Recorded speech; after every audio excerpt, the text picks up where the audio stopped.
Bismillah ar-Rahman ar-Rahim. Alhamdulillah, salatu wassalamu ala Rasulillah wa ala alihi wa sahbihi ajma'in. Assalamu alaikum, everyone. Assalamu alaikum, Maryam and Ahmed. Wa alaikum assalam, Ustad. Okay, so we're going to get started today with a bunch of emails that you guys sent me, and I'm sure Jawad also received a bunch of questions. Some of them I thought were important enough that we should, kind of talk about them in class together because, and I want to say some things about questions. So when you email me directly, just make sure that you don't say, Ustad, on page 14, question number 7 and 8, help me. Because I check your emails when I'm running, when I'm having lunch, when I'm, like in the parking lot or wherever. Whatever I'm doing, I'm kind of going back and forth and kind of looking at it. I'm not at a desktop or a computer. And I'm not opening up those files to look at that. So if you can just send me a screenshot or a picture or, point at what you're talking about or type it up, then I can quickly answer those kinds of questions. So that's one thing that I wanted to say. Another thing that I wanted to say is that, so some of your questions are framed incorrectly. And I, kind of get stuck on how to answer that. And that's actually some of the questions that I had forwarded to Jawad. So I wanted to discuss them in class. And what do I mean by framed incorrectly?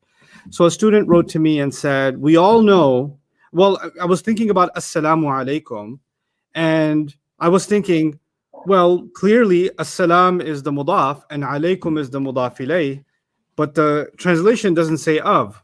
But you taught us that there's an of in mudaf and mudaf ilayh. It's a very coherently written question, except the part where you said Assalam is a mudaf and alaikum is a mudaf ilayh, as though that's a fact that's established, which is a big problem because as-salam is not a mudaf. It has an al on it, right? Mm-hmm. So that's why it can't be a mudaf. And then ala, which is right after that, is a harf of jar. And a harf of jar does not have any properties. But a mudaf ilayh is supposed to be in jar form. And then if you say, no, I wasn't thinking of ala as the mudaf ilayh. I was thinking of kum as the mudaf ilayh. The problem with that is a mudaf has to be right next to the mudaf ilayh. So there were like 85,675 reasons why you should have known that that's not a mudaf ilayh. But what those questions tell me is sometimes students are overlooking some of the things we covered and or not, they didn't apply them properly. And so my recommendation for those kinds of situations is not for me to get upset and start short-circuiting and saying, how can you say this? But instead say, hey, I think you need a review on what mudaf ilayh actually is, right? And a similar question like that, before I turn to the screen and pop it open, actually, can you help me with the code? Ahmed, quickly help me with the code. Let me just pull that up so that I don't have to do that later. 8CN. NQ. Yeah, Q. TB. TB. JM. JM. WF. Okay. Hey, you got it right. Yay. Okay. So, what was I saying? I lost my train of thought. It was something about Islam or something. Oh, it was about the mudaf and mudaf ilayh. Yeah, it was about the mudaf and mudaf ilayh. There was a new term we learned yesterday. It's a little out of focus, isn't it, the camera? Yeah. So I'm blurry. Mm-hmm. Go do the dial thingy. Okay. Okay. This one, the First one, yeah, the closer one to me. No, the other way. Good enough. Perfect. Come back. Okay, not blurry anymore. Yep, not blurry anymore. And let me add screen here.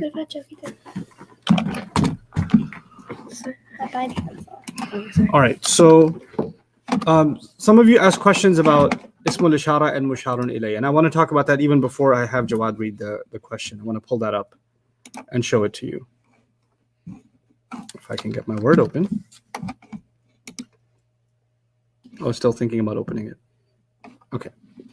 So, and Ismul Ishara is the words you learned on page 30, right? So that's hada, hadihi, dhalika, those words, right? So that's Ismul Ishara. That I hope everybody's clear about. Pointing words are Ismul Ishara, okay? What is a Musharun Ilayh? A Musharun Ilayh is the word that has al on it right after. Yeah. If it's not right after, and it doesn't have al on it, you can't call it Musharun Ilayh. Yeah. Okay? Mm-hmm. So if I have an example like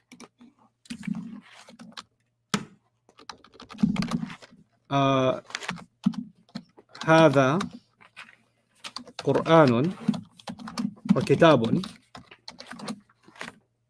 kitabun, Yeah. then this is not, the kitab is not going to be called a mushar ilay Yeah.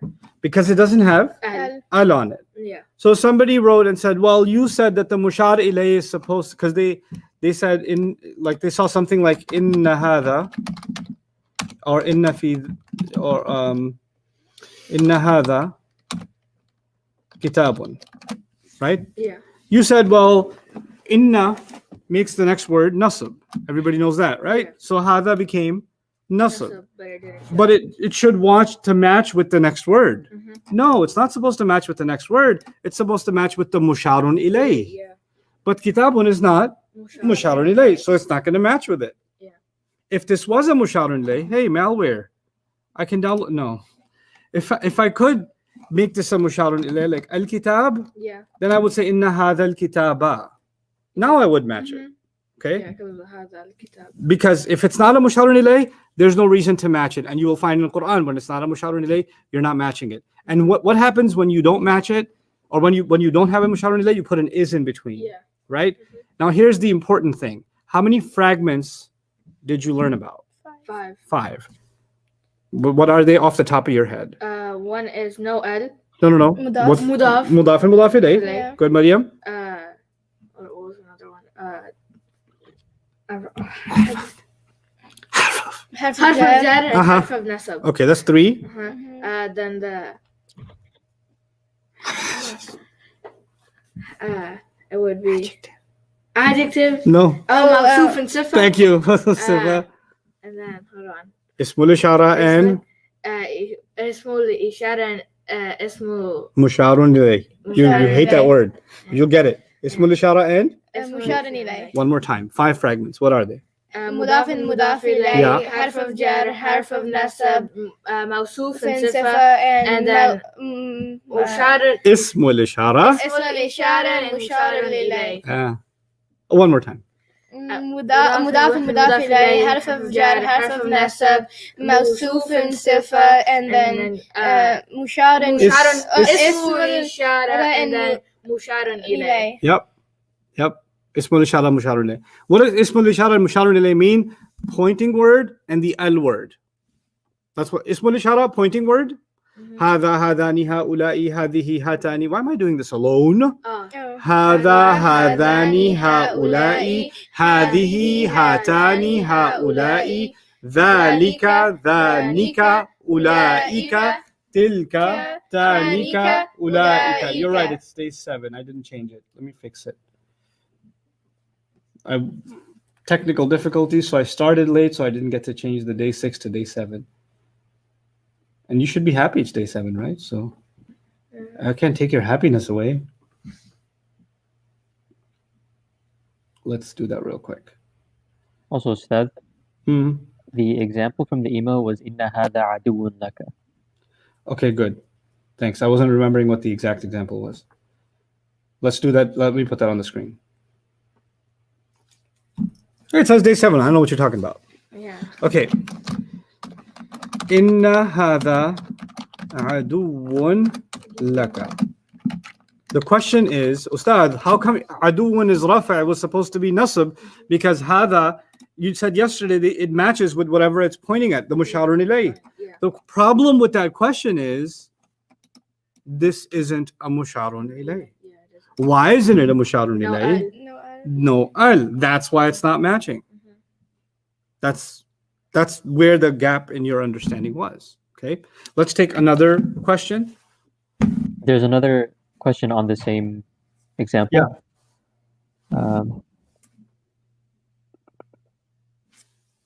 Sorry, I'm just reading through it. That's fine. You can even read it out loud. Let's everybody be Okay. confused by that. I would like to ask if you can tell me why the word aduwwun is written in rafa' form. It's not musharun ilay, so it doesn't have to match, and it doesn't have to be nasab because of that. But if it's rafa', doesn't that mean it's the subject of the sentence? Okay. It That's doesn't- something I wanted to bring up to you guys because you're all grown up now. So far, I have told you that there are 3 statuses, rafa', nasab, and Yeah. jar. I need like super attention on this now, you guys. Nasab is, now you know that jar is done for two reasons so far. It's either a mudaf ilayh or it got beat up by a harf of jar. So it's the majroor, right? It's the jar made it majroor, right? Those are the two reasons you find jar. Okay. Nasab, you find it for two reasons. Either it's a detail of a fi'l or beat up by it's the ism inna or ism whatever harf of nasab. Right, ismu inna, right. Those are the they're two separate reasons. Because it's an ismu inna doesn't mean it's a detail. That's a separate reason, that's a separate reason. So how many reasons for nasab? Two. How many reasons for jar? Two. And then for rafa, I only so far taught you one reason. What's the one reason? The doer. Yeah, it's the doer of the fi'l. Right? That's what I taught you so far. I'm going to add a new one here. I'm going to call it default. Okay, so that's something I never said before. Rafa is also what? Default. Default. Let me tell you what that means in the philosophy of Arabic grammar. When you have no reason to make a word nasab or jar, you must leave that word alone. And leaving that word alone means you left it in rafa. In other words, when you see a word in rafa in the Quran, it's doing one of two things. It's either rafa because it has no reason to be anything else, or it's rafa because it's the doer. We'll get more specific. Actually, the grammarians, the way they talk about this is that there are 8 kinds of rafa. They say al-mubtada, al-khabar, they say khabar inna, they say ismu kana, they say the fa'il, they say the na'ibul fa'il. They have these, you know, they have the munada. They have words, they have terms for each situation in which the rafa occurs. I don't care. Simpler, way simpler is default. We're going to do that when we get advanced in our grammar. But for now, the question was, inna hadha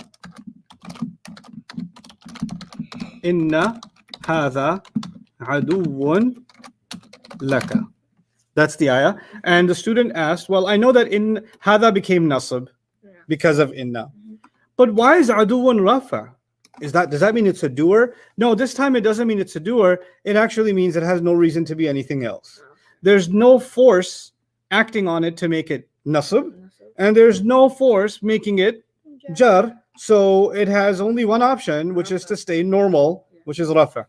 The law of inertia is a force, you know, a body in motion, something that's moving will keep moving unless a force stops it.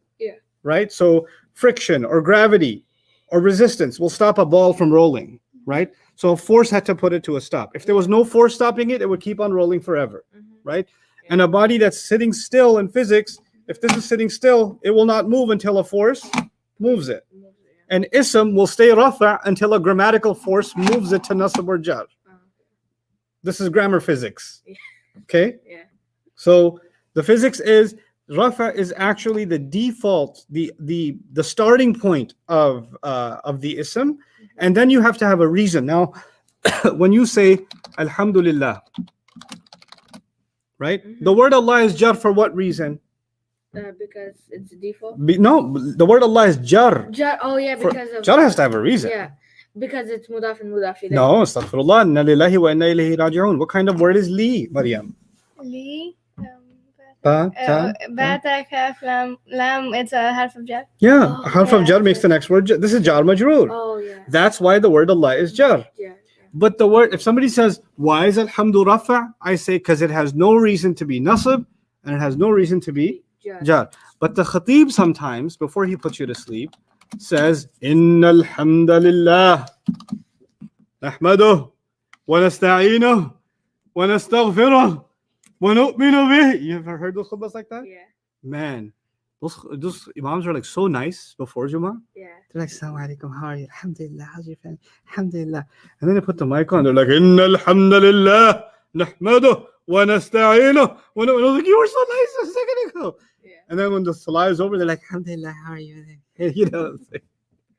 But anyway, Inna alhamda, inna made the word hamd nasab. Now it has a reason to be. Yeah. When you give the adhan, you say Allahu Akbaru. Allahu Akbaru. The word Allah is rafa, right? Yeah. Right? But there's no action. It's just rafa because there's no reason to make it anything else. Yeah. And that's the same reason Akbaru is rafa, because there's no reason to make it anything else. So rafa can happen because there's no other reason. I hope that's clear. Yeah. Okay. Now, Jawad, I'll preempt a question that I'm remembering and see if there's something outstanding from it. The use of wow. This is something that I need you guys to get now. It's time that you understood this. Wa is a harf of jar, right? And it means I swear by. Open up page 27 or page 26, 27, 20. And I want you to write some things down. Okay, I want you to understand this because this is actually not just Arabic now. I'll teach you something about Quran now. Okay? And then on the blank page over here, just write wow and take some notes. Okay?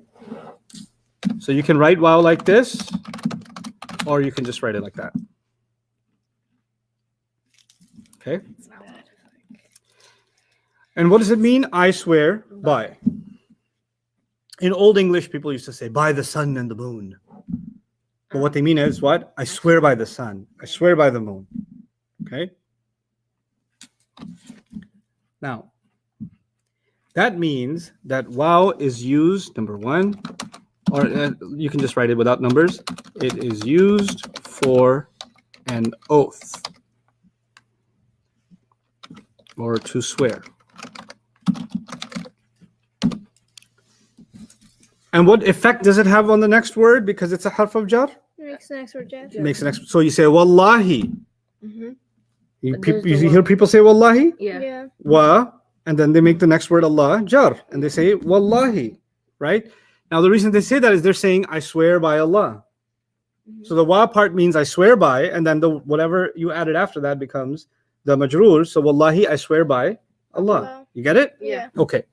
Now, so it is used for an oath or to swear. Now, what we're going to do now is why do people take oaths?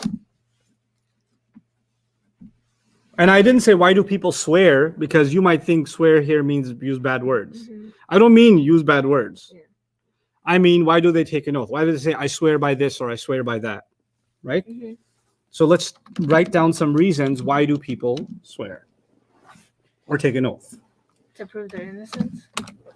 Oh, you remember that from somewhere. Yeah. I think it was like a crime show or whatever. Yep. To prove their innocence. Or to prove their point. You can even say, no, don't say innocence, say prove their point. Hey, why are you late? A camel bit me. Really? I swear a camel bit me. Why did you swear? Because you really want to prove or convince me. So Yeah. basically, when your listener is doubtful, you just want to like, I swear, no, that's what really happened. Because I'm kind of doubting that a camel bit you. Okay.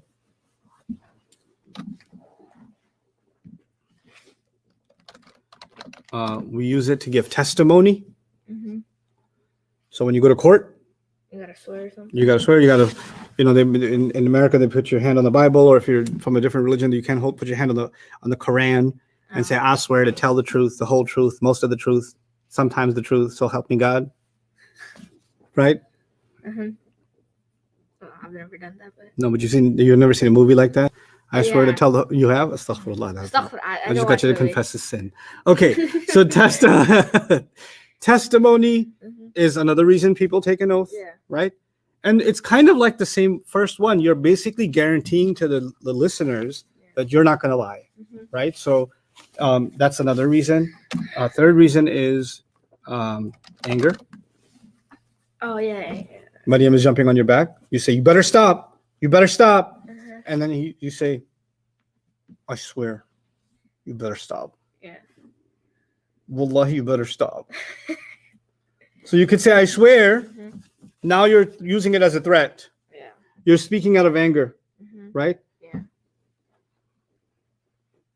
You could say it And sadness. playfully. Just goofing around. Oh yeah, I guess. Playfully. I swear, man, that guy, Or a bunch of friends are joking around, and one friend says, "Man, I swear I'm gonna kill you." Right? That doesn't mean you took an oath. Like, wallahi, man, I'm gonna kill you. And the next day you show up with a dagger, like, "I'm sorry, I took an oath by Allah. Nothing personal." Like, you don't have to do that. Yeah. Right? So these are different reasons why people take an oath, Yeah. right? Mhm. I've heard you use the word qasam when you talk to him in Dari. Yeah. Qasam. I swear. Uh-huh. Yeah. When do you use it? Whenever like he Whenever Is it she- anger? Is it playfully? Is it because you're proving your point, or is it something else? when I'm proving my point. When you're proving your point? When she steals from me. Yeah. Yes, it just- Qasam, I didn't do it. Right? Yeah. Yeah. So this is real life stuff. This is not some like hard grammar. This is common sense. Yeah. Right? Mhm. So this is how in most languages people take an oath. Yeah. This is why they do that. It doesn't matter what culture you come from, you probably use the oath for these things. Yeah. Right? But the ancient Arabs had an extra reason. So Ustad, they used all of that, Mhm. but they had an extra reason. Ustad, Yeah. I had a question about like a personal question about how it's used in a hadith. Okay. So the wording of the hadith is, I mean, it's a longer hadith, but it's وَالَّذِي يَحْلِفُ بِهِ عَبْدُ اللَّهِ بْنُ عُمَرَ لو أن لأحدهم مثل أحد ذهبا فأنفقه ما قبل الله منه حتى يؤمن بالقدر. So in the beginning, the walladhi. Yeah, والذي يحلف به عبد الله بن عمر. So it's similar to walladhi bi nafsi yadihi. So it's an emphasizer, which is again to make something far more believable, I would argue. But I have to look at the hadith more carefully. So let's pull out the text of it and I'll analyze it, inshallah. Okay. Okay? So send that over to me by email. We'll look at it together, inshallah. Okay. Jazakallah khair. Yakum. So ancient Arabs had an extra reason. So those reasons are for everybody, Mhm. right? But old Arabs back in the barbecue days, Mhm. they had one additional reason. And that was, so that's number 5 now, Yeah. to get your attention.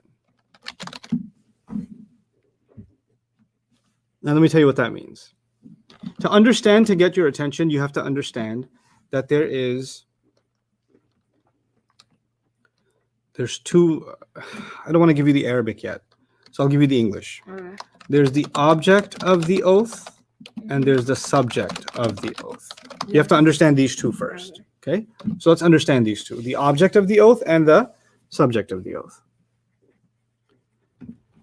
Let me tell you what I mean by the object of the oath. Whatever comes after wa is the object of the oath. Oh, okay. Okay, so if I say, I swear by time, Mhm. then what's the object of the oath? Time. If I say, I swear by your mother, then the object of the oath is your mother. If I say, I swear by the Quran, then the object of the oath is Quran. By the way, in Muslim ethics and Muslim mannerisms, we're not supposed to take oaths by anyone other than Allah. So if you are going to take an oath, just take it by Allah. Okay? وَاتَّقُوا اللَّهَ الَّذِي تَسَاءَلُونَ بِهِ وَالْأَرْحَامِ. Right? So the appropriate thing actually is to call on Allah when taking an oath. And that's why you should avoid taking an oath unless it's super serious. Yeah. By the way, playfully, the Arabs used to use it all the time. Oh, okay. Like even if you have Arab friends now, some of your Arab friends might say, Wallahi, I want ice cream so bad. Wallah. Wallah. Wallah, I haven't played Fortnite in like 3 days. Wallah. Like, Wallah, shawarma, man. Oh. So you like, why are you doing Wallah for? And Desis, like Indo-Pak people, when they hear somebody swear by Allah, they go, look, qasam khali, oi, hoi, hoi, hoi. Taba, astaghfirullah, inna lillahi wa inna ilayhi raji'un. Like they're landing a plane. Like they start doing all kinds of stuff. Like, you know? The thing is, you're supposed to take an oath by Allah, first of all. And they did take it playfully. And you know what? Back in the barbecue days, ancient days, Mhm. they did that too. So then when they realized that Allah says that you can't, you know, we took an oath by Allah and we joked around like, Wallahi, I'm going to kill you, man. Yeah. Like, but if I took an oath by Allah, now I'm a believer in Allah, I better fulfill my oath, right? I've done a major sin. So Allah revealed in the Quran ayat basically telling believers to chill out. Oh, okay. So he said, لا يؤاخذكم الله باللغو في أيمانكم ولكن يؤاخذكم بما كسبت قلوبكم. That Allah will not hold you and Allah will not, check on you and hold you to account for oaths that you took, that when you were just playfully talking, Oh, when you were just shooting your mouth. oh, But He will ask you about the oath you took that your hearts meant. oh, okay. So when somebody said, Wallahi, I'm going to punch you in the face, that wasn't really, they didn't really mean it. Mm. But if somebody said, Wallahi, I am going to punch you in the face, Allah will ask about that oath. Why did you take that oath like that? Why did you bring my name into something like that? Yeah. Right? So Allah knows that Allah is telling us He knows the difference of where our hearts were when we said that. Yeah. Right? Anyway, so what's the object of the oath? Whatever comes after The subject. the subject, or after the wa. Or, so if in English, if I said, I swear by this campus, then the campus would be the object. Object, yeah. Not subject, Yeah. object. Okay? Mhm. So you take some object and you use it to take your oath. Yeah. Okay, so whatever comes in English, whatever comes after the word by, I swear by, fill in the blank. Yeah. That blank is going to be the what? Object. Object. Okay.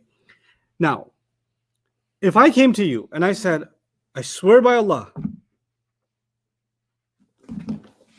and I walk away, you're like, what? You can't swear by Allah or swear by anything, Mhm. and somebody says, oh, that's a good point. Yeah. Like if you told me, I swear to God, I was like, yeah, that's a good point. You didn't make a point. Yeah. I swear to God, what? There's a what that was supposed to come after that. That was your Yeah. point. Mhm. The I swear to God is just you being exclamatory, you're being excited. And then you had something to say. I swear to God, the game last night was amazing. Yeah. So whatever came, what is the thing you actually wanted to say was the game last night was amazing. Yeah. That's what you wanted to say. Mhm. But you wanted to get attention Yeah. for that Mhm. by taking an oath first, Yeah. right? So that thing, the game last night was amazing, is actually your subject. Mhm. That's your subject. Yeah. And so if let's do an experiment. Let's see if the audience understands this. So you guys understand it or not. We read in the Quran a surah that many of you know by heart. Wal asri innal insana lafi khusrin. Right? Mhm. So I swear by time. Mhm. I'll make it super simple. I won't do an accurate translation. Human beings are in loss. Okay. Mhm. What's the object of the oath and what's the subject of the oath? Take a second. You can whisper to each other. I want you guys to comment in this English. What's the object of the oath and what's the subject of the oath?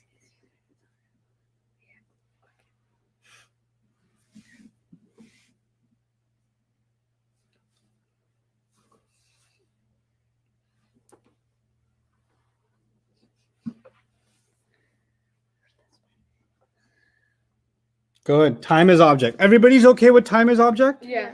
And the rest of this, the thing you actually wanted to say, that's your Subject. subject. Okay.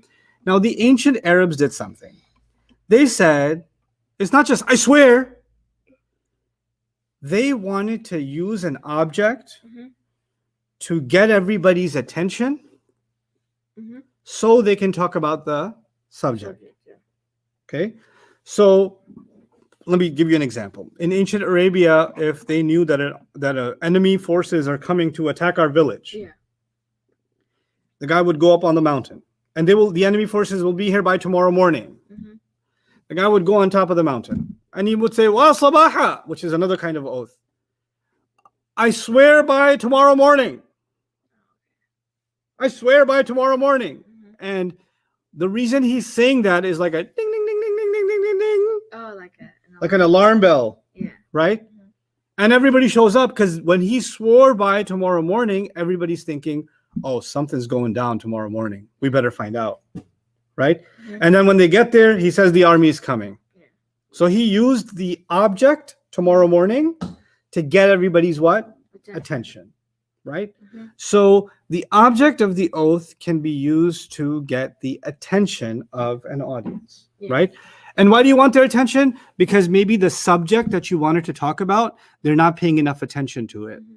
So you want to get their attention first, then you want to tell them the subject. So one way we can look at this ayah in the Quran, and inshallah, when we do balagha, we'll do all of that. You know, Allah is proving His point. Allah is giving testimony. Allah is angry. Allah is never playful with an oath. So we want to apply that one. But He's getting our attention Yeah. because maybe we're not paying enough attention. And all of that will be applied to our analysis of Surah Al-Asr. When I gave my long lectures on Surah Al-Asr, you heard these things. Like we talk about each of those elements that are inside, I swear by time. Yeah. Right? Mhm. Now, the object and subject thing is clear. Yeah. Okay, so that's 5 now. Mhm. And the Quran adds another extra reason that even the Arabs never used. Mhm. The Quran added, so the first 5, how many we have? 5, right? 5, yeah. The first 5 are still true, possibly in the Quran. That can happen, except for the playful thing. If people do it, it might happen, but not with Allah. Allah does not speak without purpose, right? So 4 out of the 5 are applicable to the Quran, and we can seek those in the Quran. But the Quran adds one more reason that never existed with people and never existed with the Arabs. Arab, yeah. It's the Quran added its own. Mhm. And what's that? The object becomes proof of the subject. The object is evidence for the subject. The object is proof for the subject. Which is amazing. It changes your study of how you look at oaths. And every time you look at an oath in the Quran, from now on, Yeah. this is not even grammar now, this is a Quran study. Now you're going to look at what's the object? Or what's the subject? Oh, for this subject, he used this object. Yeah. Was he using this object because... How many times does Allah swear in the Quran? Oh, there's lots of times. وَالْعَصْرِ وَالْفَجْرِ وَاللَّيْلِ وَالصُّبْحِ وَالشَّمْسِ وَضُحَاهَا وَالْقَمَرِ إِذَا تَلَاهَا Oh. وَالتِّينِ وَالزَّيْتُونِ وَطُورِ. You see the ease, the jars, Mhm. right? Yeah. وَالْعَادِيَاتِ ضَبْحًا وَالْمُرْسَلَاتِ عُرْفًا وَالذَّارِيَاتِ ذَرْوًا. Oh my God. There's so many. Oaths are a thing in the Quran. I never like looked at it like that. Yeah, Oh, now you will. Amma. Yeah, and so many in Juz Amma. You know, وَالضُّحَى وَاللَّيْلِ إِذَا سَجَى. Ma wadda. Not the one with the was, right? Yeah. So والتين والزيتون وطور سينين وهذا البلد الأمين, right? Those are all oaths. والعاديات ضبحا فالموريات قدحا فالمغيرات صبحا فأثرن به نقعا فوسطن به جمعا is one giant oath we'll see one day. That's all one giant oath. So oaths are like a powerful subject in the Quran.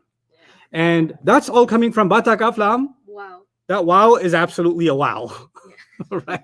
It's a wow subject in the Quran. Yeah. So this is a picture I wanted to give you, and I want to show you just a glimpse of this, because inshallah, when we're done with our language study, the more language study we do, the more we're going to start diving into Quran, right? So look at this. Let's just stick to this example. Wal asri. It could be that Allah is telling us, I swear by time. You're in trouble. You're all in trouble. Yeah. Which means Allah is speaking out of anger. Right? Mhm. He could also be taking a testimony. You don't believe me, do you? Yeah. You don't think you're in trouble, do you? I swear by time you are. I'm testifying by way of the oath.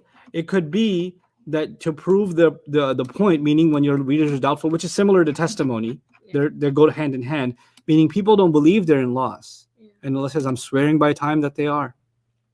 Right? Get your attention. Yeah. Get your attention means, Asr means the time that's the end of the day. Oh, okay. You know, like you have like a timer that says it goes off if you have 4 minutes left or 3 minutes left in a contest or something like Mhm. that. And the contestants are like, oh, you know, Yeah. because their time's running out, Mhm. right? The same way when Asri is saying time's running out, Yeah. pay attention, you're still losing. Yeah. So it's the attention thing, right? And then what is the last one? The object becomes proof of the subject. Subject, yeah. What does that mean in this ayah? Time is proof that human beings are in loss, Oh, okay. which is incredible. Allah is saying somebody could be rich, somebody could be poor, somebody could be healthy, somebody could be sick, Somebody could be a boy, somebody could be a girl. Somebody could live in a safe country, somebody could live in a war zone. Somebody could be starving, somebody could be well fed, right? Yeah. People could be in any different kind of situation. Mm-hmm. But you know what? They're all losing time, aren't they? Yeah. Time is, you can never gain time, you can only lose time. Yeah. Time is the biggest proof that we're always losing. Right? So he used time as proof. When somebody says, oh yeah, human beings are in loss, prove it.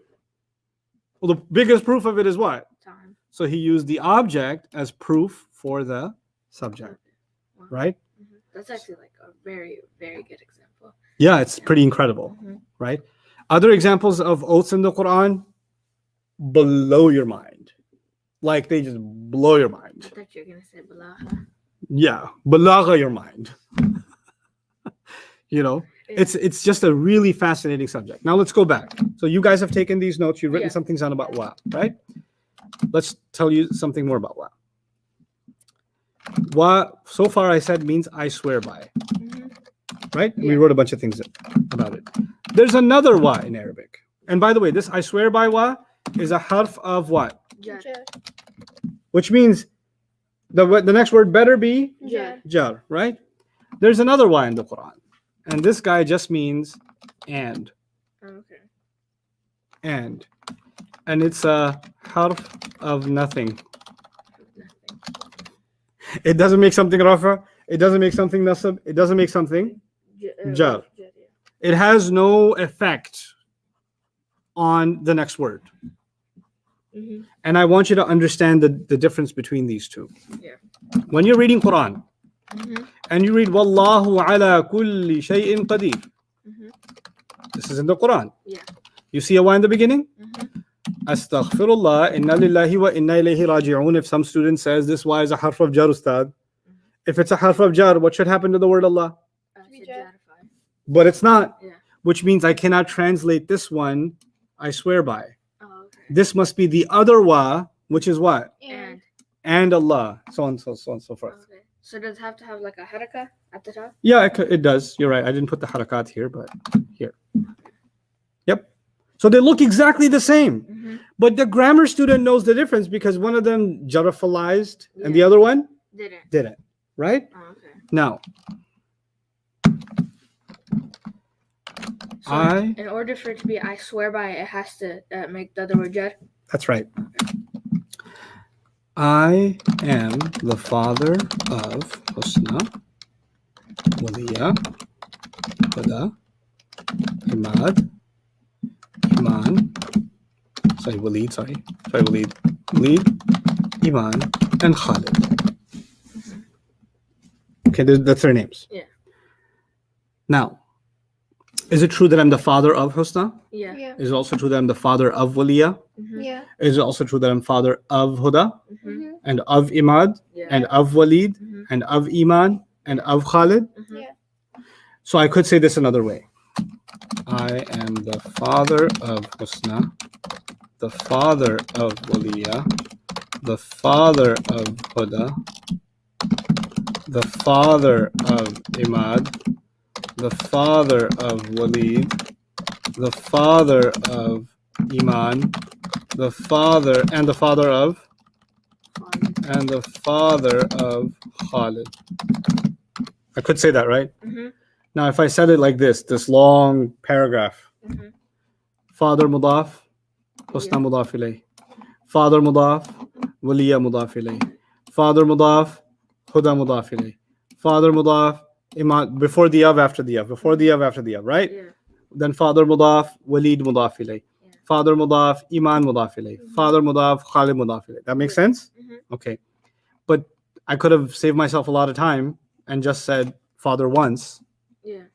and then said all of them, right? Mm-hmm. Would that still make sense to you the same Yeah. way? Yeah, Yeah. it would, right? Mhm. You know what that means? That I have one mudaf, Yeah. but all these guys Or the are mudaf ilayhs. Yeah.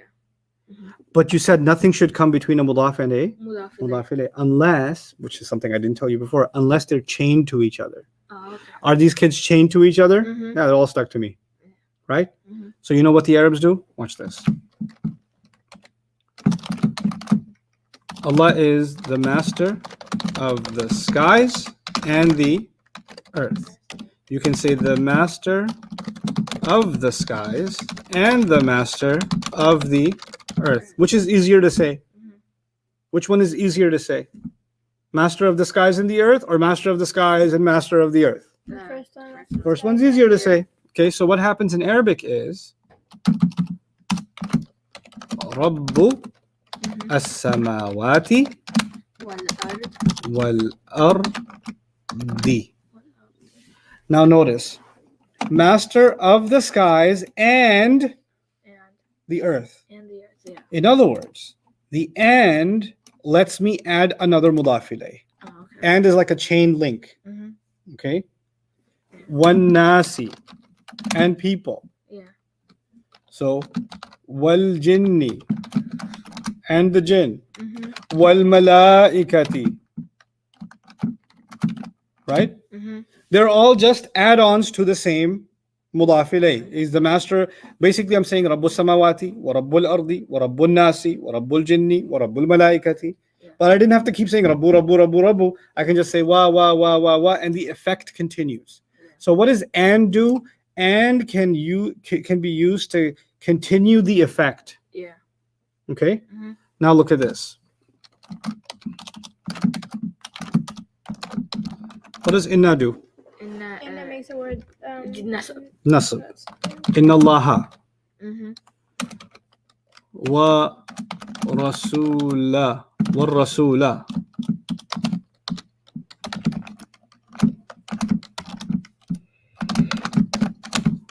wal mu'minina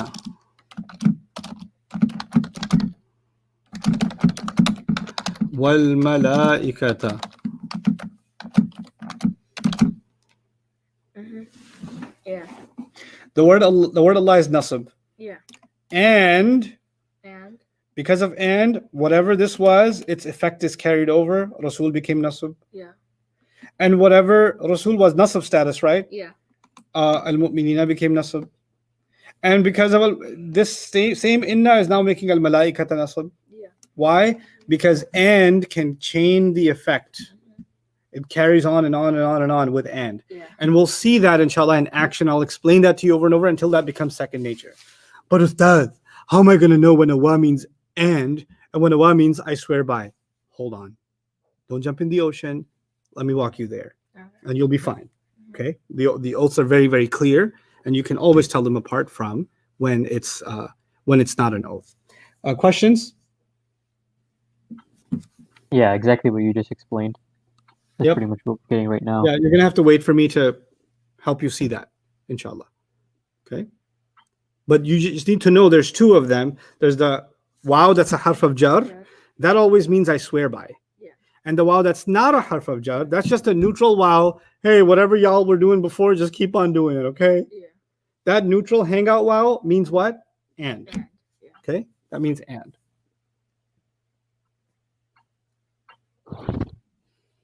Even when they're both jar, umrah, sheikh, we'll see that there's very clearly a difference. Common sense will tell us. It won't be a grammar solution. It'll be a common sense solution. When you study grammar, you start analyzing words like this. And then you stop lose sight of common sense. And then when you're going to look back and say, oh, that's pretty obvious. So you're going to have to marry both common sense and grammar together when you figure this stuff out. Okay? All right, take a quick break, 5 minutes, and then we're going to start our new work, inshallah. Jawad, you can take over the screen. All right. Ustad, can I go ahead and answer some of the remaining questions in the emails? Yes, absolutely. Okay.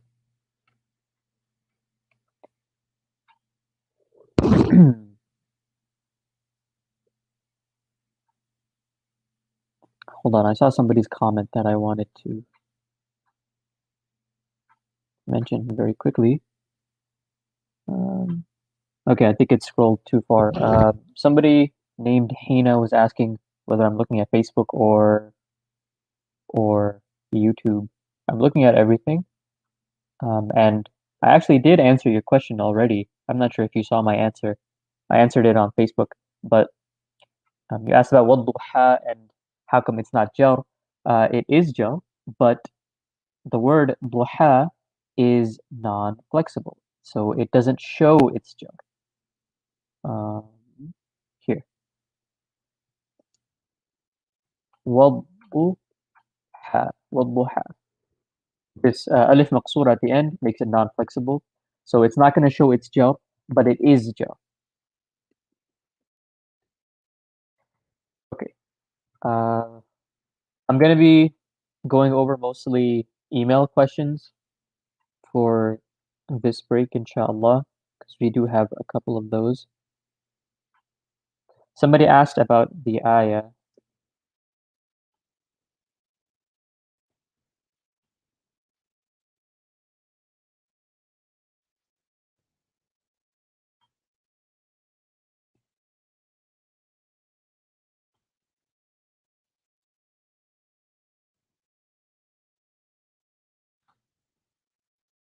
Somebody asked about this ayah in the email, and they said, this is in Surah Al-Hadid, by the way, for anybody who wants to look it up.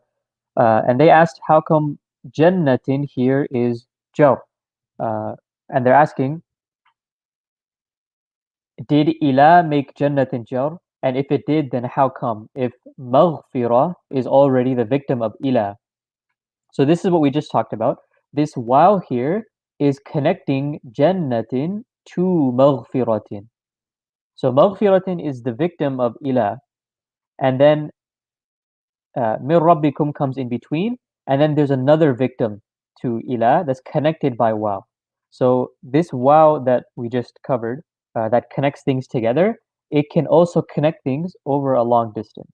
And again, don't get too caught up on how to recognize it yet.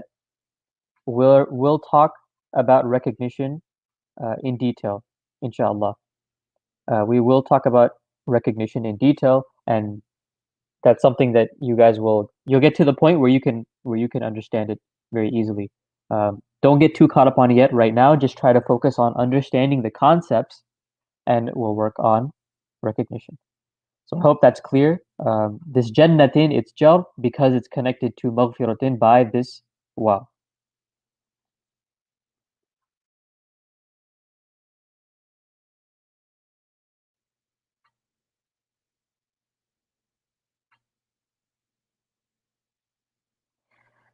Somebody asked why when we see translations are certain words in brackets in the English translation.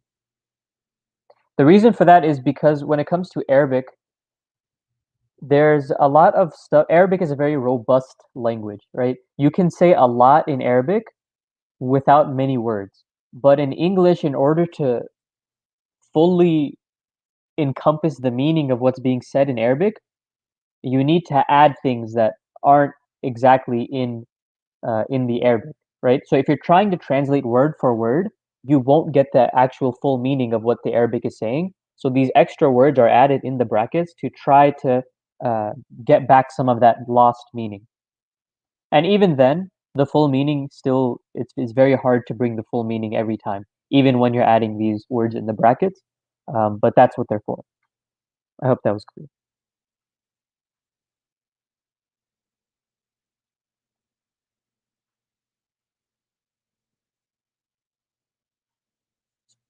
Somebody asked about when we're dealing with special mudafs, we have, for example, min ba'dihim, and this one, so we have min, harf of jar, ba'di is its victim, that's why ba'di is jar, and then we have ba'dihim as in idafa, and that's clear. But how come sometimes we have, for example, min qablu, and now we have min harf of jar, but qablu after it is rafa'. This is a very special case, and this is something that we will cover when we get to it. That there's going to be a lot of things. The answer to them is going to be we'll cover it when we get to it, and that's just something that you're going to have to live with, unfortunately. Well, unfortunately for you guys, it's very fortunate for us, but that's something you guys are going to have to live with, because if we explained it now, it would confuse you more. So min qablu, we'll get to it. I'll see if Ustad wants to cover this now when he gets back, inshallah, but I'll leave that up to him. Normally, it would be min qabli something.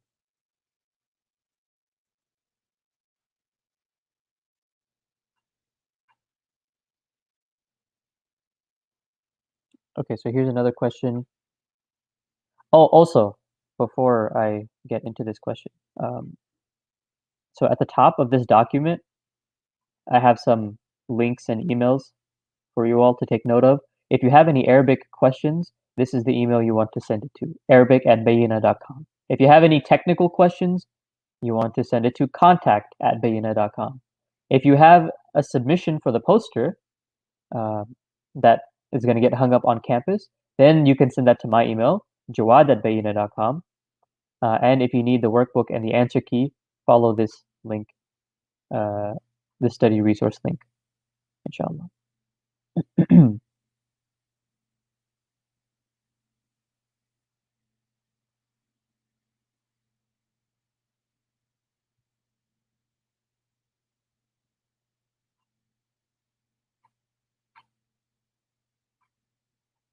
Why is Akbaru light in Allahu Akbaru? Salik Ahmed Khan, Akbaru is partly flexible. That's why it's light.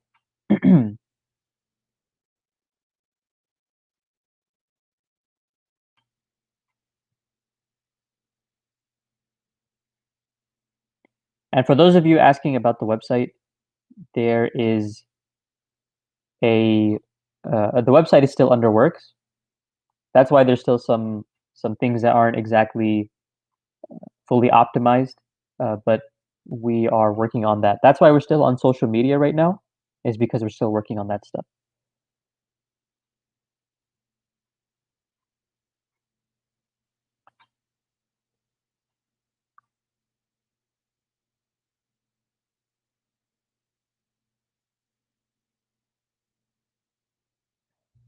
When did I graduate from the DREAM program? Muhammad Razin Khan. I did the DREAM program way back in 2016. So that's when I graduated. I did it from August or fall 2015 to spring 2016.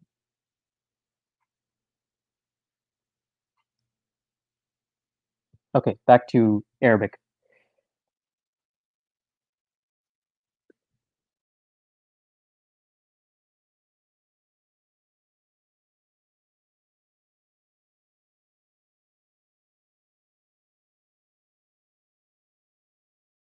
So somebody asked about when we have a harf jar attached to the letter kaf.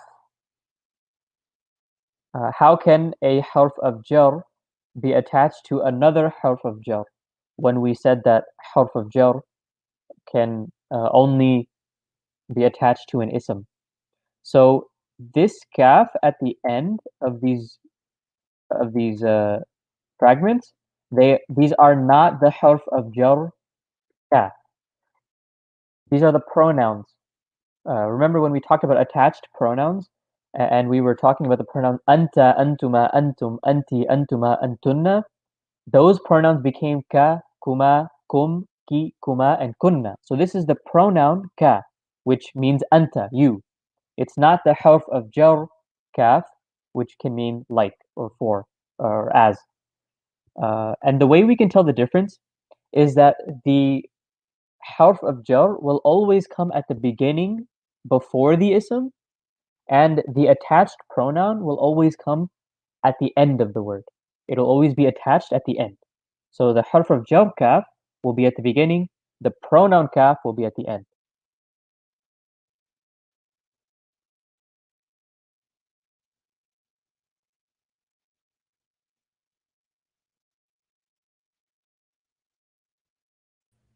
Okay, we're back. Can I remove the screen? What question were you dealing with? Just now, somebody was asking, somebody asked about when we have a harf of jar and it's attached to the pronoun kaf, minka, ilayka, and so on. They were confused as to how a harf of jar could be attached to another harf of jar. Yeah. There was one Oh. question I said I'd ask you about. Yeah. It's min qablu. Okay, yeah, I thought that was outstanding. Let's talk about that. I'll go back to page 22, guys. Everybody, go to page 22.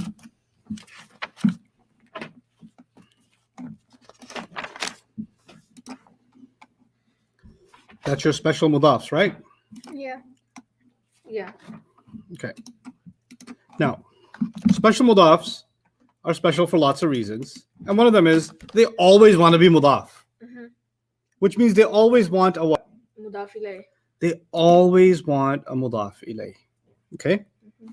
So let's look at the word qabl and ba'd. Qabl. So qabl al-maghribi. So qabla would be the mudaf and maghribi would be the Mudaf mudaf ilayh. ilayh. Okay. Before maghrib. Qabla al-maghribi means before maghrib. Okay. Then I say min. Min is a harf of Ja. jar. Yeah. So it can't be qabla anymore. Yeah. What do I have to do? Make a jar. Yeah, how? Qabli. Min qabli al-maghribi. Yeah. Yeah. Min made it jar. Yeah. Okay. Sometimes the Arabs want you to guess what their mudaf ilayh was going to be, and they don't want to say it. Oh, okay. So you know what they do? They say min qabl without saying the mudaf ilayh. Oh, okay. When they do that, the word qabl, who's a special mudaf, says, hey, I'm special. I need a mudaf ilayh. Yeah. And the Arab says, I don't want to give you a mudaf ilayh right now. And the word qabl basically has a psychological breakdown and says, you know what? Oh, you don't want to give me a mudaf ilayh? Oh yeah? Now, in rafa or nasab or jar, I'm just going to have an u. Just because you took my mudaf ilayh. So I don't care if there's a min before me. I'm still going to put what there? Qabl. U. Ooh. Yeah. Rafa. And if you say why? Because you took away his Mudaf. mudaf ilayh. Now, if you give him his mudaf ilayh back, min qablihim. Hey, you gave me a mudaf ilayh, I can be back to normal. I can cooperate with grammar. But if you take my mudaf ilayh, I'm going to become non-flexible with u all the time. I don't care if there's a min before me, inna before me, nothing before me. I'll just be qablu. I don't care. Even if you want me to be jar, I'll look like qablu. I don't care. And so you find in the Quran even min qablu. Yeah. Why does that happen? The simple reason, when it's called the mudaf ilayh mahdhuf, when the mudaf ilayh is missing. Oh, okay. When you take the special mudafs and you take their mudaf ilayh away, then these words basically spaz out. They have muscle atrophy, and they become stuck in rafa. What's happening? I don't have my mudaf ilayh. Yeah. Ooh, that hurts. They have a cramp. They cramp up with ooh. And doesn't matter if they're rafa nasab or jar, they still say ooh. Ooh, yeah. Why is that done? That's a later discussion. I'll explain in detail why that's done. Why would a speaker remove the mudaf ilayh? Right? If I said before maghrib, right? Before? Now, but if I said before, doesn't that leave you wondering before what? Yeah. Right? It's as if I want you to think, fill in this blank yourself. Okay. And it may be that it's not just before maghrib. Min Maybe qablu there's fajr. more than one answer. Maybe there's multiple answers. Yeah. And I don't want to give you just one answer. I want you to think of multiple answers. Yeah. And if I want you to think of multiple answers, and I don't want to give you them, I want you to use your imagination, then I'll take the mudaf ilayh away. Oh, okay. So sometimes the Arabic language is forcing a reader, a listener to think. And that's one of those cases. So that's why you will find in the Quran something like min qablu. And you will also find min ba'du. Which are amazing. Let me show you this ayah and pull it up. So beautiful. All this stuff is beautiful. I just really love it. Your favorite. Not your favorite. My ferret, yeah. What is it? Ferret. Say ferret. Farah. Yes. Farah. Yep. Is it favorite guy?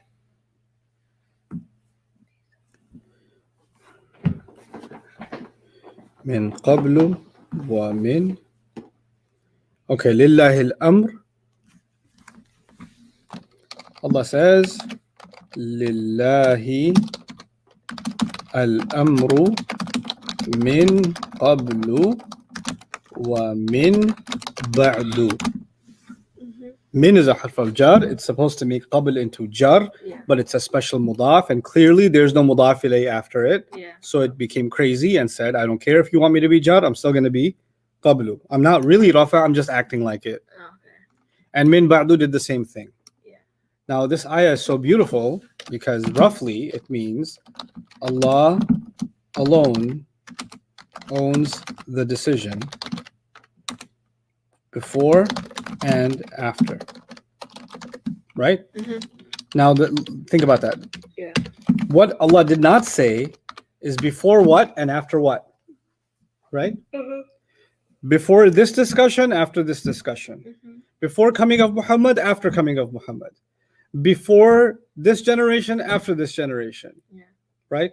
Before this decision, after this decision. Before this incident, after this incident. The fill in the blanks are infinite. Yeah. But doesn't matter what you fill the blank in with, one thing will remain true. Allah alone owns the decision. Yeah. So it's so beautiful that the mudaf ilays were taken away, Mhm. because then human beings will fill them with everything in their life and the ayah will still hold true. So the blank was created on purpose. Okay? So this is also a very beautiful study in the Quran. It's called hadf. Inshallah, again, these are juicy things that are in the future lying there for us when we get to a certain There's a point. nice steak laying there. And now I want to talk to you about, I want to get your minds ready for a new study, and that's the study of sentences. Yeah. Inshallah, we're maybe a month away from starting to study sentences, because when this intensive is over and you take your break, then we're going to start studying sarf a little bit. So we're going to not do grammar so much. We'll do this new thing called sarf and get a little bit our feet wet with it, and then come back to grammar. So that's how I like to teach: grammar, sarf, then back to grammar, Okay. right? But what I want you to know from now is something called ism sentences. Okay. Okay, ism sentences. Okay, there are two kinds of sentences in Arabic: ism sentences and fi'l sentences. Yeah. Okay, Mhm. but today I just want to talk to you about ism Ism. sentences just a little bit. On page 32 in your notes. Go ahead. Page 32.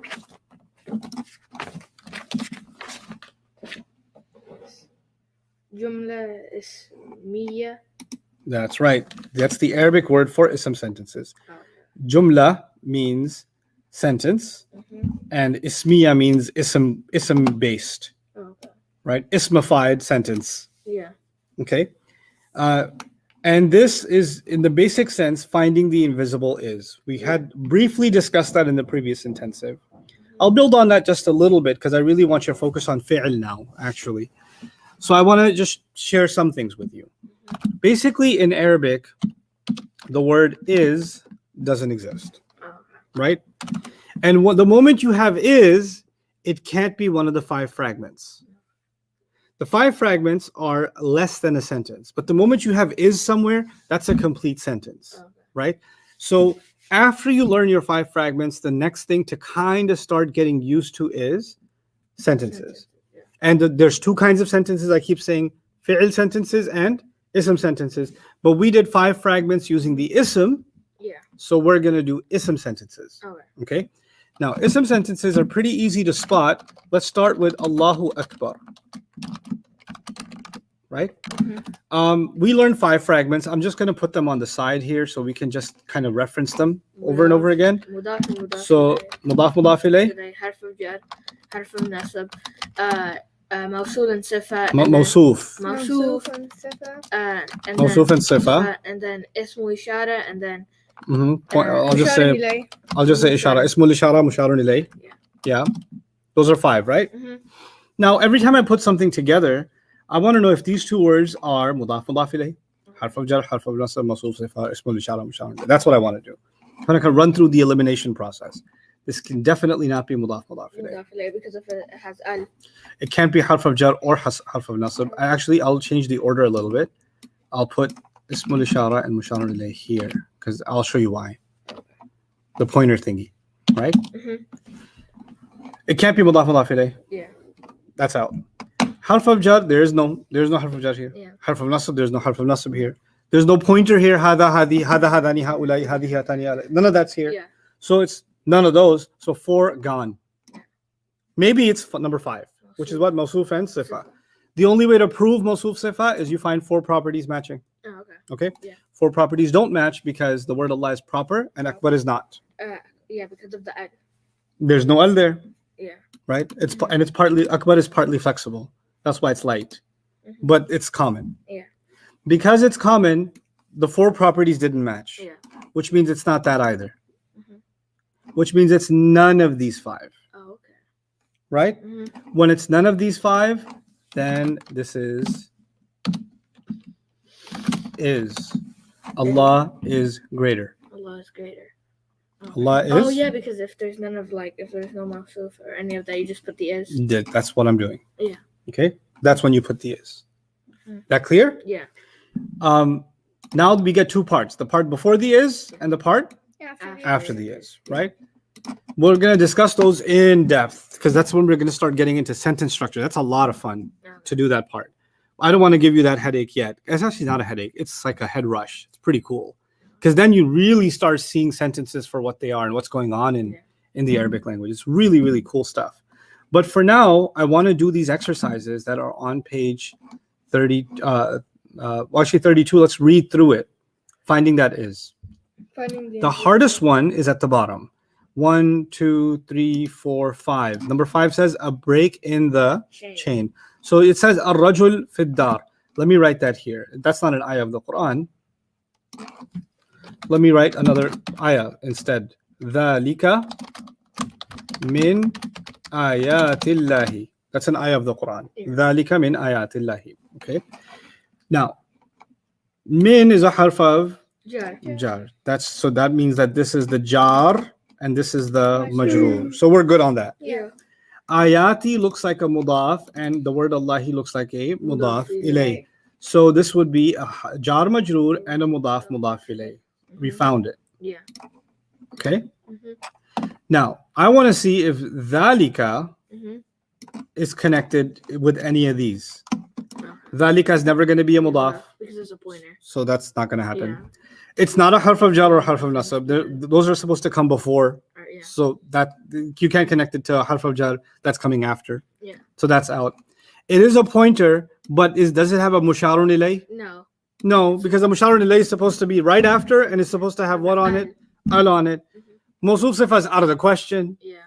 Because there's no 2 words that have the same properties here. Yeah. There's nothing here. So what do? Dhalika is min ayatillah. That is from the miraculous signs of Allah. Oh, okay. Okay. So that process, right now I'm walking you slowly through it. It wasn't this, it wasn't this, it wasn't this, it wasn't this, it wasn't this. Slowly, it'll just start becoming natural. Yeah. Okay. Now that's the hard one. And I'll give you the example that's here too. Ar-rajulu fid dari. Let's do that one. Ar-rajulu fid dari. Right? Yeah. Now, fi, is it any one of these guys? Yeah. Which one? Jar. Harf of jar. Yeah. Maryam, ad-dari would become what? Jar and jar majroor. Jar and jar majroor. Yeah. Excellent. So that is a fragment. Mm-hmm.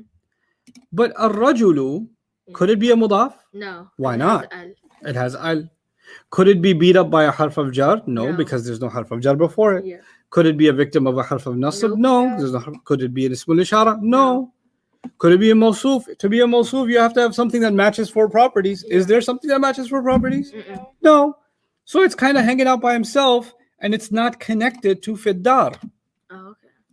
So whatever ar-rajul means is whatever fiddar means. Oh, okay. The man, ar-rajul means the man, Yeah. is fiddar in the house. The man is in the house. The man is in the house. Okay. The thing is, that's how I figured out there's an is here. Oh. Man is in the house. Yeah. Got it? Mm-hmm. Okay. Now that's the hardest one. The break in the chain. Let's work backwards to number 4. What's number 4? Proper followed by common. That's like this. It's so common in the Quran. So common. Look at this. And these are shortcuts to find the is. Proper followed by common means, you know how we say Allahu ghafurun Yeah. rahimun. Actually, you find Wallahu ghafurun rahimun. right? Mm-hmm. Wallahu ghafur rahim. Yeah. Is this wa I swear by Allah, or does this mean and Allah? And Allah. How do you know? Because it didn't clarify the other It doesn't word. justify. Brilliant. Maryam, is that clear? Yeah. So and Allah, and then is the word Allah proper? Yes. And can you see that Ghafur and Rahim are common? Yeah. The moment you have proper followed by common, you put an is in between them. Allah Allah is extremely forgiving, always loving and caring. You just drop in is. Proper followed by common is dead giveaway. Yeah. Okay? If I said al-insanu da'ifun. Da'if means weak. Mhm. Insan means human being. You see Weak. the proper and common? Weak human. No, you see, now I'm really glad you made that mistake. Weak human. When you say weak human, is there an is in between? No. No, this sounds like noun adjective. Yeah. To be noun adjective, you have to have the same. Properties. How many properties have to be the Four. same? Is this the same four properties? No, No. because this is proper and this is. Common. So it's almost there, but not quite. Yeah. When it's not quite, you can't translate it like a fragment. Yeah. When it's proper followed by common, you have to translate it as the human is weak. weak. Oh, Now it's a sentence. Yeah. Now it's no longer weak human is a fragment, Yeah. but the human is weak is a sentence. Yeah. Yeah? Mhm. Jump 10 times Okay. until I make the next example. Go. I'm not tired. I went to sleep like pretty good. Like I had a good sleep. Yeah, but I went to sleep before. I went to sleep at like 4 after we got home. I was like super tired. Okay, come back. So proper followed by common makes sense? Yeah. Okay. You don't have to memorize that. As it comes up, I'll keep going back to page 32 and say, hey, remember proper followed by common? That happened again. That happened again. Right? Yeah. Inna Allah ala kulli shay'in qadir.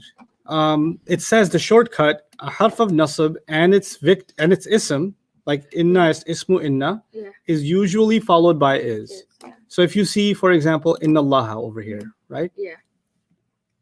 It's Right? The word. So it's inna, Mhm. and the word Allah is ismu inna. Yeah. What you can do, if you see this in the Quran, is you can almost all the time just put an is after that. Mhm. So this means certainly Allah is whatever's coming. Okay? So in Surah Al-Asr you saw innal insana, Lafi khusr. but if you see innal insana, that's the inna and the ismu inna. Yeah. So certainly the human being, and automatically you can put an is. Certainly the human being is whatever's coming. Okay. Okay? So innal muttaqina in the Quran, innal muttaqina, Mafaza. no, that's inna lil Oh, muttaqina. yeah. So innal muttaqina fi jannatin wa nahar. Innal muttaqina. Certainly the people of taqwa, Mhm. I'll automatically put an is after it. Yeah. Certainly the people of taqwa are. Or- It just goes immediately. Yeah. Okay? So that's a quick giveaway for the is. Then of course you already did pointers when they don't have al, then there's an is there. So Yeah. you did that one already, right? And then the final one is actually page 18. Remember huwa huma hum? Yeah. Let's say them again. Huwa huma hum, hiya huma hunna, anta antuma antum, anti antuma antunna, ana nahnu. Those are your rafa pronouns. Yeah. Usually right after them there's an is. So if you see ana in the Quran, it doesn't just mean I, it probably means I am. Yeah. Not every time, but many times. Or huwa in the Quran won't just mean he, it'll mean he is. Or hiya won't just mean she, it'll mean she is. So you're going to start finding the invisible is pretty quickly. Okay? The more technical way of looking at it, which is absolutely important, is going to come sometime later, inshallah. So this is just an exercise. I think we should do this exercise before I give you your break. Okay? Find the invisible is. Did we do some of this before? No. Not really, right? No. So, okay, what I want you to do is spend some time, maybe 10 minutes, and solve all of these. Find the invisible is. That. Okay? Okay. You just want us to write the is like. Yeah, and Jawad, if people have vocabulary questions, actually, no. Don't even focus on vocabulary. Just try to find where the is would go based on the hints that are on top.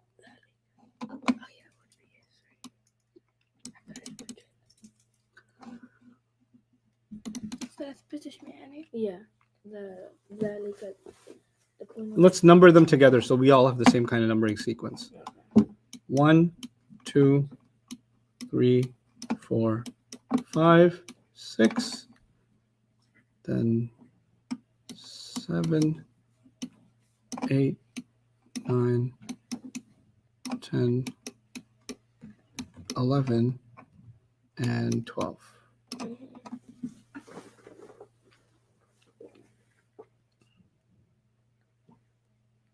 Okay, so Dalika, that's is. Hanif, I know that that question exists. Inshallah, there's time coming for it.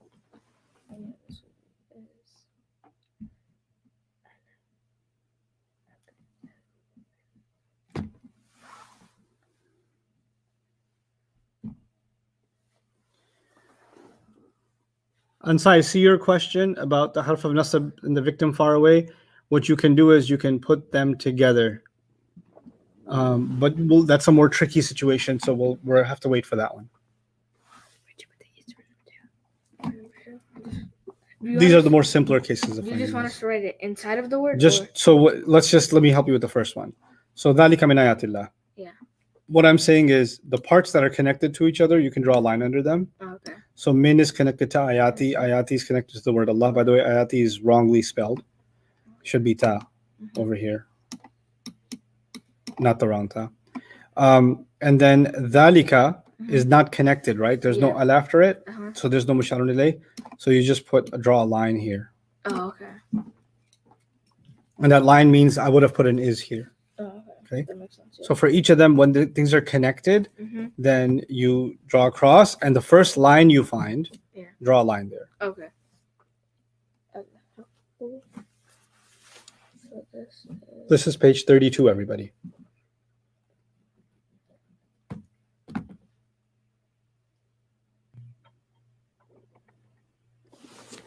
Ustad, did you already answer the question about if the harf of nasab and its victim are far apart? Then where's the break? No, we're not dealing with that yet. Okay.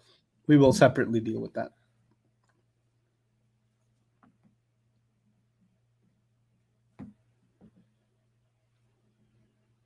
Yes, we're solving page 32, Zinat.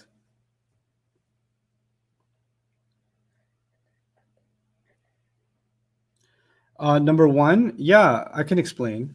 So there are 5 possibilities, right? But the easiest, there's 2 answers, 2 ways of looking at it. You can say that dhalika is not connected to any of them. So it's a break in the chain, which would be number 5. And that's why you get a min ayatillah. Another would be, I think it's number 2. Pointer followed by anything other than al. You just get an is. So 5 and 2 both apply. Actually, for all of these, 5 applies. I want you to see that 5 applies to all of them, but there's shorter answers, shorter ways to get to that answer with the other 4. That's really what it is. Those 4 are shortcuts.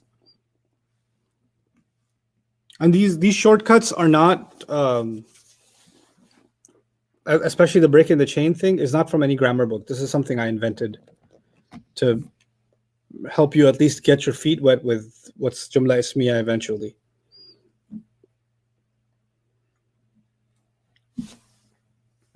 There's a lot of confusion on this concept. Yeah, saying I'm confused isn't enough. I want specifics. Like people are asking to explain all of the different points, all 5 of them. Okay, let's give everybody a couple of minutes. Let them struggle through it, and then I'll explain again.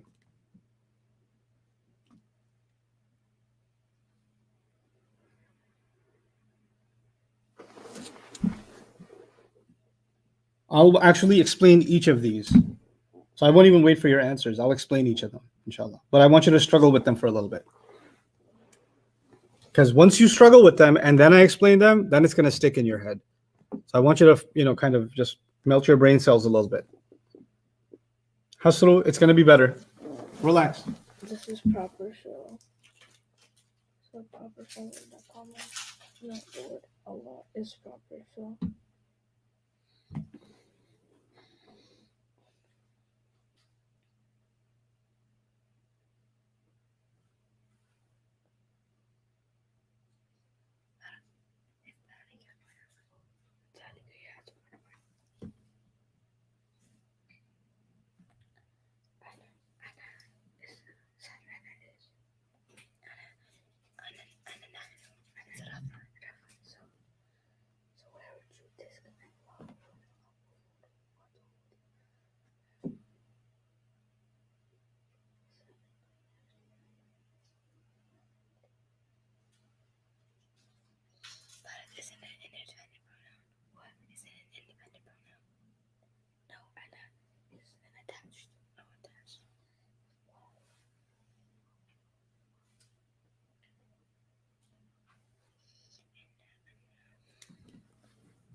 Okay, let's start over. Bismillah ar-Rahman ar-Rahim. 5 fragments. Pretend you've never heard any of this before. Come to it with a fresh mind, okay? 5 fragments. The mudaf and the mudaf ilayh. The purpose of the mudaf and mudaf ilayh is to say something of something. Yeah. Right? That's why you have a mudaf ilayh. But when you say something of something in any language, if I say the pen of Ahmed, then that's not a sentence. The pen of Ahmed is yellow. No, that's a sentence. Yeah. What did I need? An is. Yeah. But just the pen of Ahmed is not a sentence. Yeah. But it's more than just one word. It's 2 words, Yeah. or actually 3 words in English. Pen of Ahmed. That's called a fragment. Yeah. So our first fragment, which means it's not quite a sentence, Yeah. is mudaf and mudaf ilayh. Okay. The second fragment is harf of jar. Yeah. Let's just say fi. Fi means in. Yeah. Okay. So if I say fil masjid, in the masjid, Yeah. the words in the masjid, so it's a harf of jar, you know, the HOJ or jar plus majroor, right? Yeah. And you translate it, whatever harf it is, and whatever word comes after it. Mhm. So fil masjid would be in the masjid. Is the word in the masjid a sentence? No. There is a person in the masjid. Or in the masjid, there are lots of people. Yeah. Right? Or if I say with the house. With the house. Mhm. Right? With the house come many problems. Yeah. Okay? Mhm. Or if I say Yeah. on the car. Mhm. That's not enough. On the there's a cat on the car. Yeah. Right? Mhm. You need something to make it a sentence. A jar majroor by itself is not a sentence. So therefore, it's another kind of what? Fragment. A fragment means a piece of something. Mhm. So it can be a piece of a sentence, but it's not a sentence. Okay.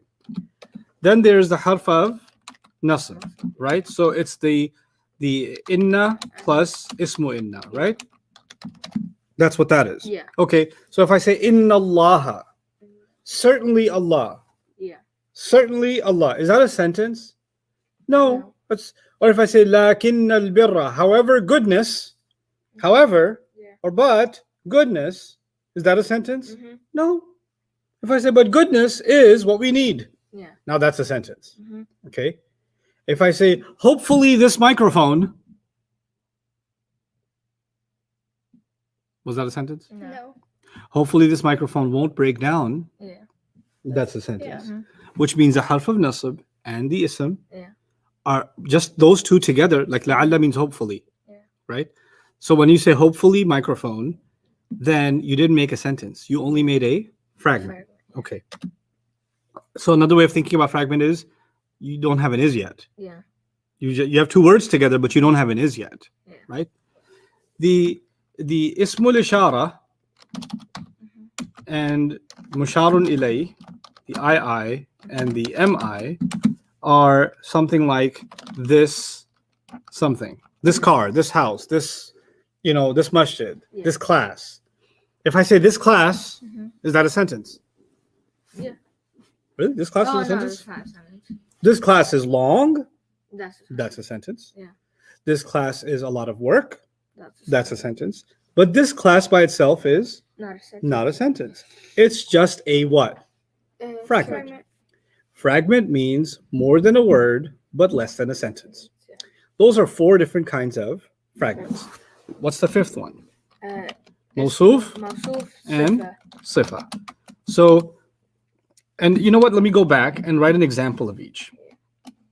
Here, I'll write house of Allah. Here, I'll write in the masjid. Here, I'll write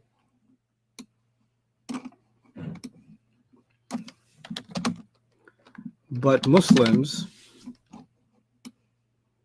Here, I'll write that book. Here, I'll write nice student. Yeah. Mhm. Okay. Or no, too much for you. No. Lazy student. Yeah. I like that. Okay.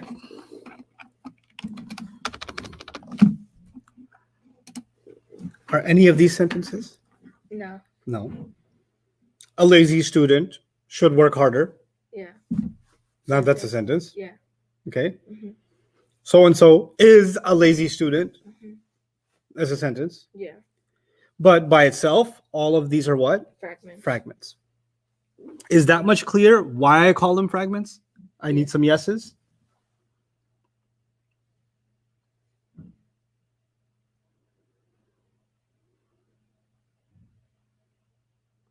Yeah, this masjid can be the answer to a question, but it's short for a bigger answer. This is a masjid. Or, for example, if somebody says, "Where are you?"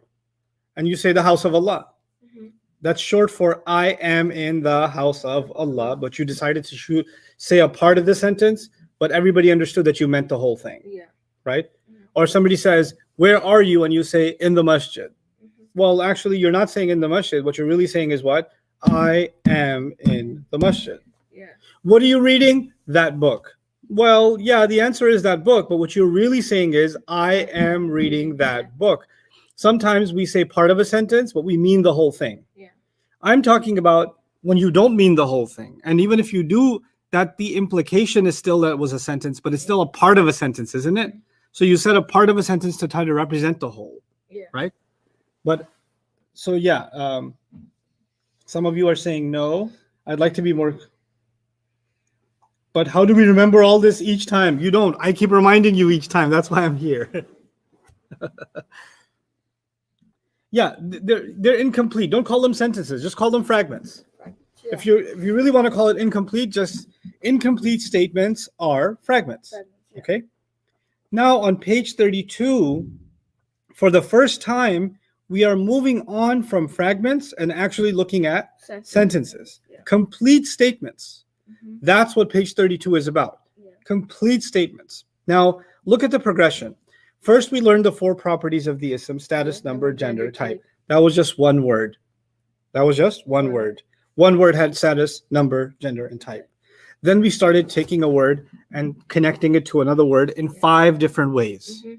And that became 5 fragments. Yeah. Now we know about a word, and now we know about 5 Yeah, fragments.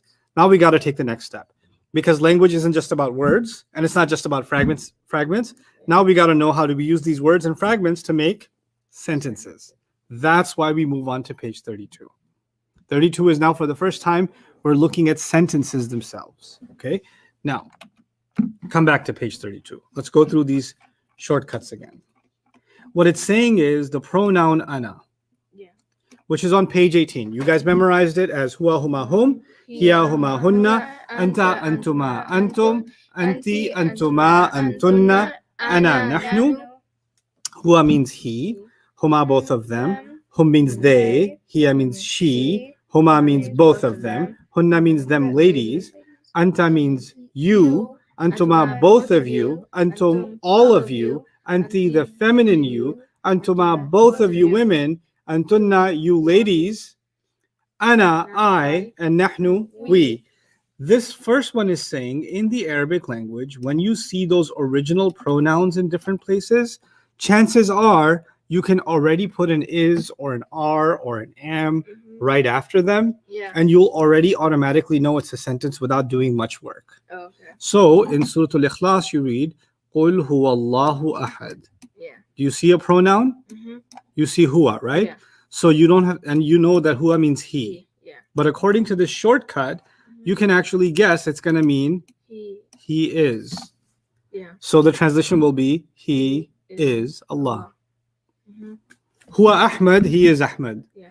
Hiya Maryam, she is Maryam. Yeah. Ana Nu'man, I am Nu'man. Yeah. Pronouns give away the is and the am and the are Yeah. right after them. Anta, for example, Anta Muslim, you are a Muslim. Anti Muslimatun, you are a Muslim woman. Antuma Muslimani, both of you are Muslims. Yeah. We'll make sentences later on, but I want you to know when you see a pronoun, you can put an is, am, are right after, and that's an easy way to get a sentence. Is that clear? Mhm.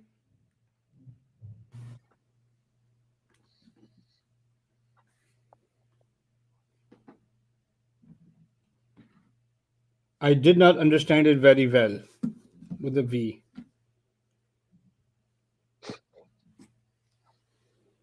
Sheikh Noman, not a sheikh. Yes. Okay, lots of yeses. Well, if you say you don't understand, that's not enough. I need to know what you don't understand. Can a pronoun ever come before an ism without breaking the chain? No, not really. Not an independent one. A pronoun cannot come like that without breaking the chain. It will. The only exception to this will be when after the pronoun there will be a fi'l, but we haven't really taken a deep dive into fi'l yet, which is why I keep saying this is going to work many times. It's not going to work all the time. Well, the times it's not going to work is when there's a fi'l involved, and we're not there yet, right? So, but when there's isms involved and fragments involved, yeah, sure, it's going to work. It'll work. Okay. What if So there's let's move nothing on to number after? 2. Yeah. Yeah. What if there's nothing after the independent pronoun? Then there's nothing after. Then there's no sentence. Then the person just said I. No, like there's a sentence like La ilaha illahu. Yeah. So look at it. La ilaha illa huwa. Except he. Illa huwa. Mm-hmm. If there was something more, you could have added is. There's nothing more. You don't have to add it. Yeah. Okay. Okay. Now let's move on to the second one. What did we learn about pointers? They're called ismul ishara. You love that word. Ismul ishara. Musharun ilayh. Musharun ilayh. The musharun ilayh has to have al on it. Yeah. Anything other than musharun ilayh will give you an is. Because the musharun ilayh, like I said, this microphone, that's not a sentence. Yes, fragment. If this table is not a sentence, this table is big, now that's a sentence. Yeah. Right? You know what that means? There's a difference between this is a table and this table. Let me put that on the screen.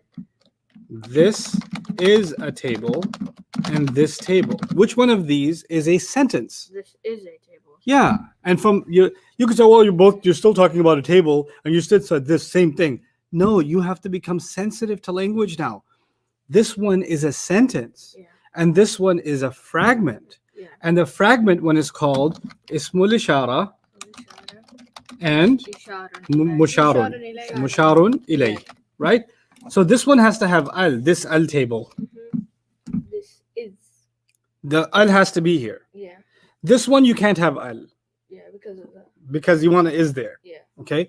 So that's the second giveaway. When you see a pointer and right after that there's no al, you can immediately put an is there. Some of you students have questions about ذَلِكَ الْكِتَابُ لَا رَيْبَ فِيهِ. That'll be a discussion by itself, inshallah. It's coming. It's not the time yet. But this is a table is a sentence, right? So what does hint number 2 say? The pointer, meaning ismul ishara, followed by other than al, followed by anything other than a musharun ilayh. Yeah. And the example is hada baytun. Look, there's no al on it. Yeah. That's why you can make it into a sentence. This is a house. Is that clear?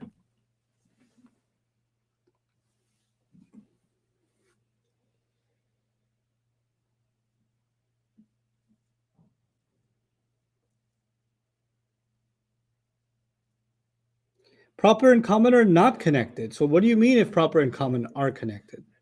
And we're not there. I'm talking about this right now. I'm not talking about proper versus common. Stay with me. So when I'm talking about number 2 and your question is about number 4, and when I talk about number 4, your question is going to be about number 5, then we're not going to have a coherent discussion, right? So I want you guys to stay focused. That's why I'm not just teaching you grammar. Maybe I'm teaching you focus too. Yeah. The smile. Harf of nasab and its ism is usually followed by is. Remember when I made a list of 5 fragments and I gave you examples?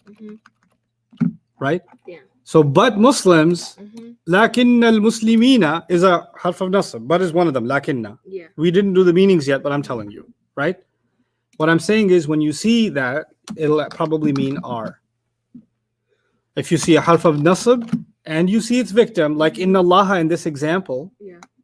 then you can guess that it's probably the start of a sentence, and what's coming after this is are.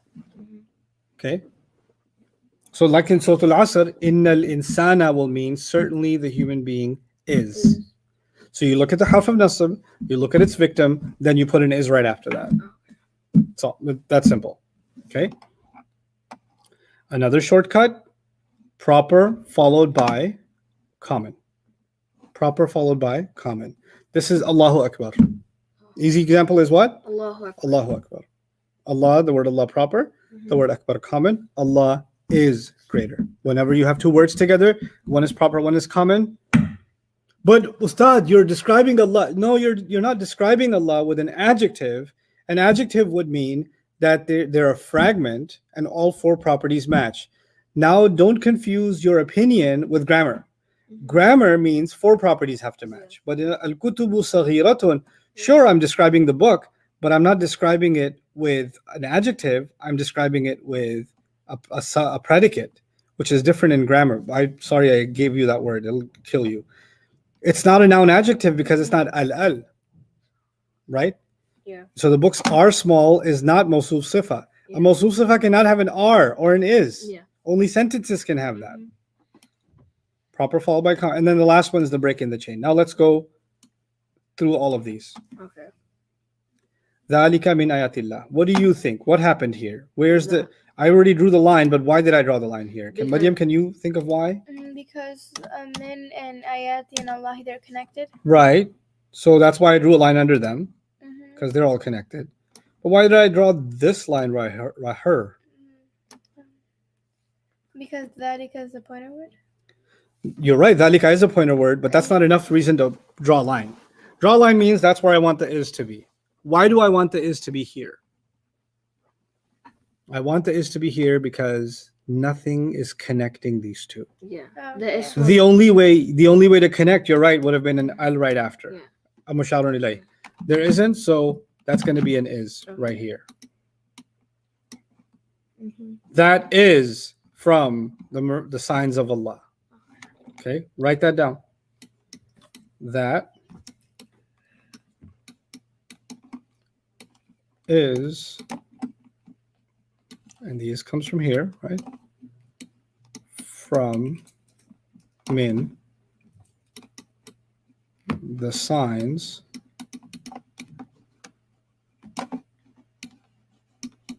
of Allah. Ustad, Yeah, how do we know to say that is and not like that was, for example? because I told you there's no invisible was. Did I? Only is invisible. Was is visible. Kana. It's not there. Al-haqq. It's so easy when the solution to your problem is nothing. Don't worry, don't do it. Just don't do it. Why can't I do it? Don't do it. Because you can't do it yet. You will one day. Not yet. You can't wall climb yet. Seriously. Have you ever wall climbed? No. I did. Oh I did. yeah, I've wall climbed before. Like I was just like astaghfirullah al-azim. It I was was in just Florida, I think. like mentioning Oh, Spider-Man. Okay. Astaghfirullah. You're doing the Spider-Man now? Okay. Cool. I'm drawing a line. Al-haqqu min rabbikum. And I'm going to draw this line underneath here. On the last one, Maryam is asking what's the connection between ayat and Allah? Mudaf and mudaf ilayh. Light no alif lam followed by jar. Yeah. Thank you, Maryam. Min and Rabbi. What's the connection? Min and Rabbi. Oh, mudaf and mudaf ilayh? No. No, wait, no. Astaghfirullah. Inna lillahi wa inna ilayhi raji'un. Jar and jar majroor. Yeah. Thank you, Oh, Maryam. yeah. Jar majroor. What about Rabbikum? Rabbi come, this is, this is harf of jar too. No, Rabbi this is bata kaf lam Rabbi. no, Rabbi, not Rabbi, not Rabbi. Come is not it's from. What's Rabbi? Rabbi? Oh, Rabbi is it's majrur. Yes, but Rabbi is also Jar. yes. Oh, so therefore it makes the other word come jar too. You're forgetting something. First, always look for mudaf ilayh first. Is it the min is a mudaf and then No, min can't be a mudaf. Min is a harf of jar. Harf of jar can never be a mudaf. Enough, yeah. But think about the word Rabbi. Is it light and no al? Yeah. Oh, so Rabbi would be a mudaf. and then come would be Come the mudaf mudaf ilayh. ilayh. Yes. Okay. Rabbikum is mudaf mudaf ilayh. What does it mean? If min means from. Min from from Rabb is what? What does it mean? like Lord. Master. Master. From What does kum mean? from come From. no I know. And Good. come. It means all of you. Yes, excellent. What does Rabbikum From- mean? From your master. Excellent. to- From your master. From your Okay, so let's write that on the side here. At the bottom. From, write it on the bottom side, okay? From your. Way to go, guys. You're translating Quran. Yeah. From your master. Okay.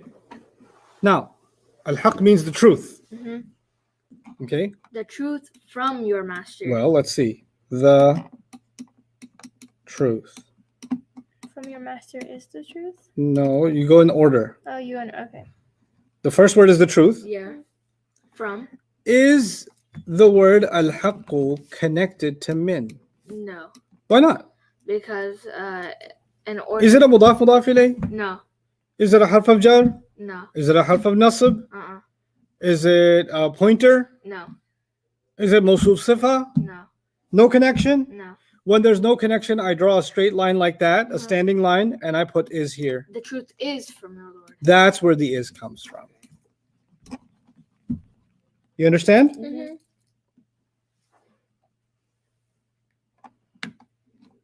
Now, in the third one, go up and read number 1.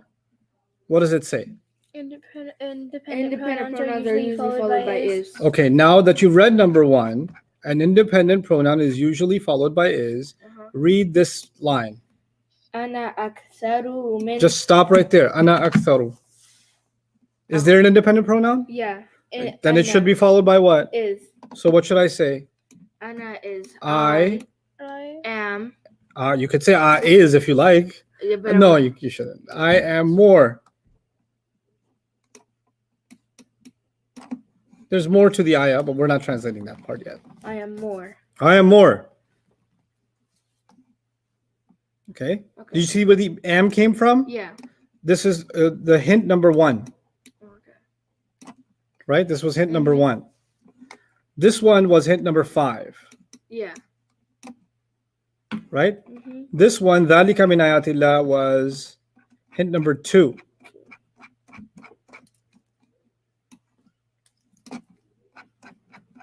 Okay, fa, so, that Fa, connects to anything anyway. Kaf, lam, waw, min. There's no fa. Yeah. That's fi. Fi. Yeah. But fa means so. So. It can go anywhere. It's always connected. Mm-hmm. So I'm going to translate so. Is la'alla familiar to you as a word? إن كان بين ليت لكن لعل Which is a harf of? نصب What part became nasab? ka. Good job. Ka became nasab. What does ka mean? Ka is from anta becomes ka and you. Right. So you. Was she? No, that's she. That's Oh. auntie. Oh, Yeah, okay, that's that's you. you then. Yeah. So So la'alla means maybe. so So Maybe you. maybe you. Now, before we go any further, I want you to go up and I want you to look at number 3. three harf. Oh yeah, it is. A true. harf of no, read it. Don't oh yeah me. Harf of nasab and its ism is usually followed by is. Okay. Was this a harf of nasab? Yeah. Yeah. And what was its ism? Ism Ka. or ka. Yeah. That should usually be followed by Is. So maybe you are, Or maybe you or. are, you see where the R came from? Yeah. Okay. Killing yourself means killing yourself. Oh, Maybe okay. you are destroying yourself. Oh, bakhiyun nafsaka. Mhm. Nafsaka is like Yourself. yourself. Okay.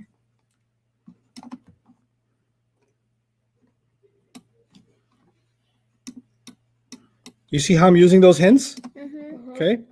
Antum muslimuna. Can you guys discuss with each other which hint should I use? Antum comes from What kind of word is antum? pronoun. Okay. Which hint should I use? One. Number 1. Yeah. So what does that mean then? Independent pronouns are comes usually from followed by is. antum. Right. So what does antum mean? Antum. Antum. Here. Oh, antuma. So all of you. Yes. All of you. So all of you are Muslim. Excellent. That's it. Ustad, Yeah. you said earlier that there's only a hidden is, so where are am and are coming from? English. You only want a hidden is? Okay. So how about this? Now it makes more sense because earlier I was confused on it a bit.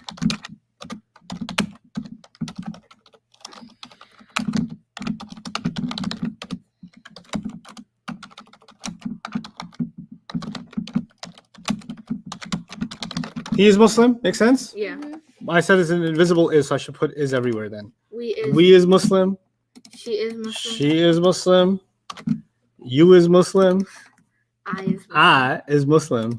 What you talking about? Yeah. Okay. Mhm. Now the person who asked this question, if you would like to speak this way, you're perfectly welcome to. The rest of us are going to take is and turn it into am when I'm talking about I in English. Yeah. And you will become what? Are. She And we will become we are. are. Those are the other versions of is when used with certain things. That's all this. That's all that is. So, I mean, you want to say all of y'all's is Muslim. I mean, you're from a certain part of this country. That's what you is. That you is. People actually do that too. Oh yeah. Yeah, it's slang apparently nowadays. Yep. Yo, what's how you? I'm a magnet for crazy people. You just meet you like crazy. I meet crazy people all the time. They say the craziest things to me. What's up, cuz? Or like they're like, So, cuz no, not that, not that. where'd you from? This one guy came to me one time. I was giving a lecture. At the end, he gave me, man, I gotta tell you something, but you can't tell nobody else. All right? I was like, I think I will. He goes, that's okay. You can tell somebody else. I was like, okay. That secrecy went back real quick. I need to tell you something about Judgment Day. I was like, let's go to the corner. So we go down the hall. There's no people. He goes, you know what I'm saying? Like, Allah says that there's gonna be scrolls on Judgment Day, right? And I was looking at the DNA, and it looks like scrolls. That's the scrolls, man. It's the DNA. And in my head, I'm like, how do I get out of this conversation? What do I do? Just pretend your mom's calling. So I was like, you're right. And I ran back. Well, I think you was talking about something from Kung Fu Panda. I don't, yeah. The dragon scroll. Yeah, the dragon scroll. وَهُوَ الْغَفُورُ الْوَدُودُ. Wow. What means and? Yeah. Yes? Because it didn't Okay. turn hua into. Wait. Jawad has a question. Sorry. In فَلَعَلَّكَ بَاخِعٌ نَفْسَكَ, a lot of people are asking if there's a break after بَاخِعٌ. Once you find one break, my dear students, you don't got to look for no other break ever again. There can be other breaks, but they become irrelevant. Yeah. Okay? You found a break here, and that was it. Good enough. Okay? Then you don't look for another one. That would be a mistake. وَهُوَ الْغَفُورُ الْوَدُودُ. Wa means and. And I definitely know this is not a harf of jar wa. yeah. Because if it was, the next word should be, Jar. but huwa is the independent pronoun, which is rafa, which means wa just He. means Oh, and. yeah. and he. And Now, which of the 5 hints should I use? one. Translated. And Al-Ghafur, he is extremely forgiving, extremely loving, and loving. Yeah. extremely loving.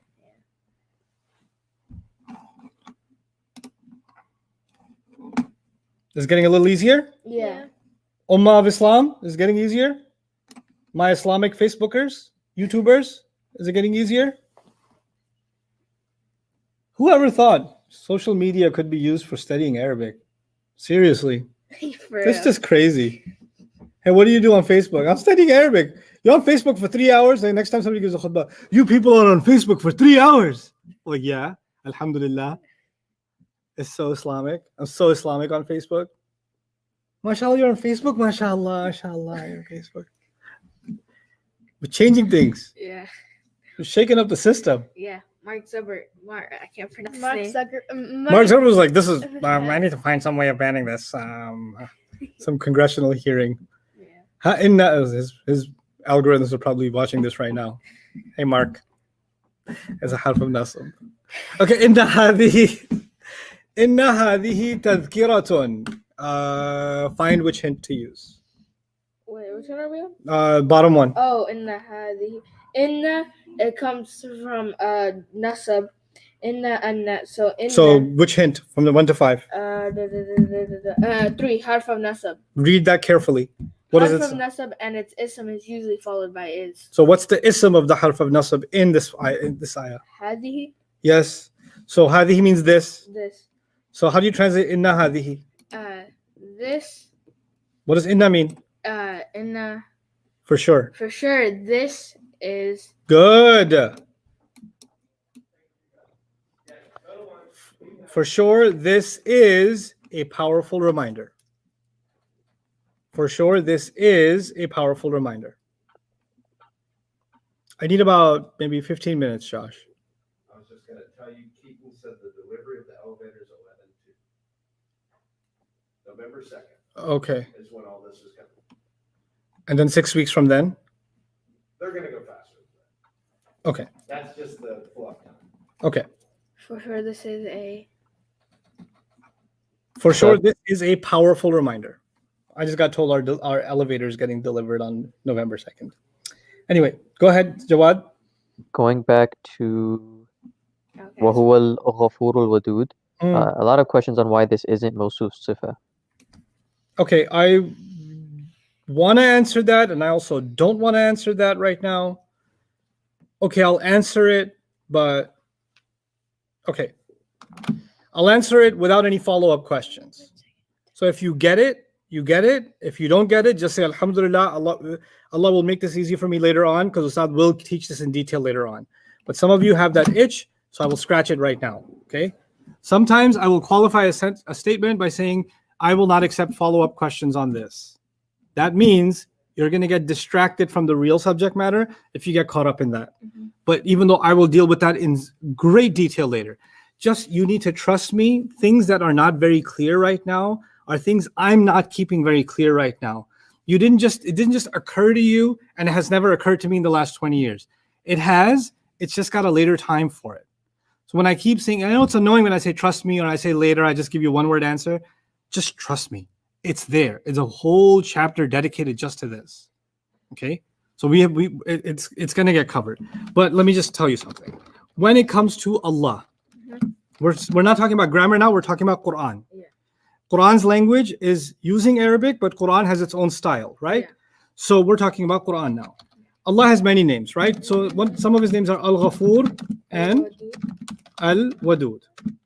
So far, so good? Yeah. Yeah. Okay. Now, when you see Allah mentioned, and then you see the names of Allah matching in the 4 properties. Do they match right now? Yeah. Yeah.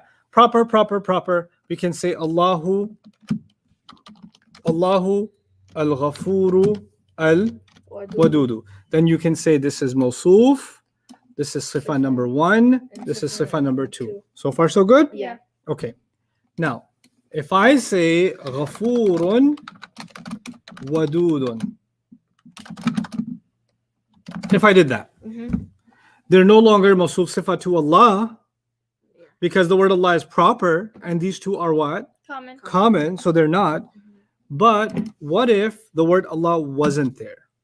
Oh, this would be. This still looks like Mawsuf and Sifa. Sifa. Let me just remind you this, tell you this. We won't discuss it, but I'm telling you. If you see Allah's names, but you don't see the word Allah, and they're not matching with the word Allah.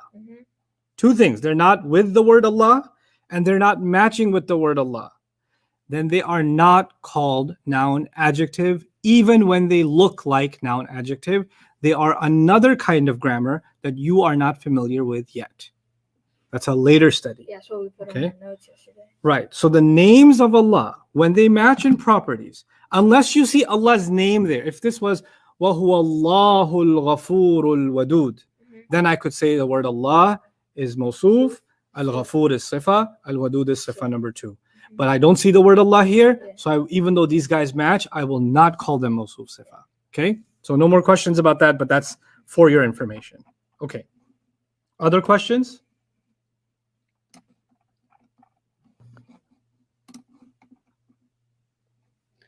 If not, alhamdulillah. Get it? Somebody's asking how big the poster board can be if there's a max size. Bigger than your face. Make it as big as you want. Just destroy your home. Take up a whole wall. Doesn't matter. What? Let's try this. What happened? What? Let's try this. It's like I'm banned. Okay, I'll move over by you. No, you don't have to move over. It's okay. Yeah, that's fine. Alhamdulillah. Oh no, you got banned. I'm no longer in the dark. Okay. Okay. So alhamdu, it's should I use number 1? No, Why not? because it's not an independent pronoun. Okay, I've never fine. seen that in my life. Should I use number 2? No, because it's not a pointer. Okay. Should I use number 3? No, because it's not nasab or harf of nasab. So far, I can't use number 1, Yeah, number 2, or 3. number 3. You can use 4 though. Let's see.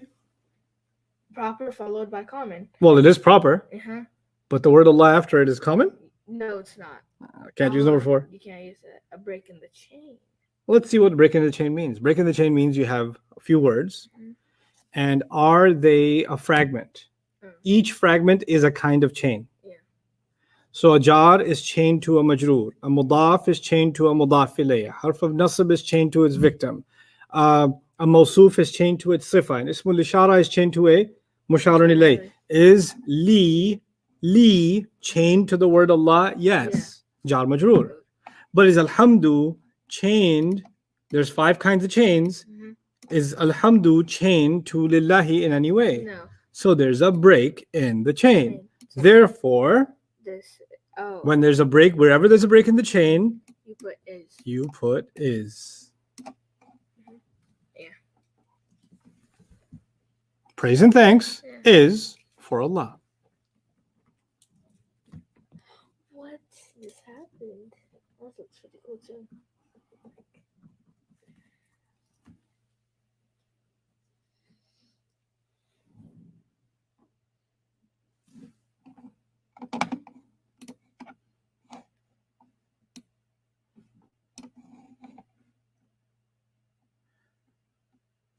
I've been teaching a long time. Let me tell you, students are in a rush to learn everything, but when you drop too much on them, they say slow down.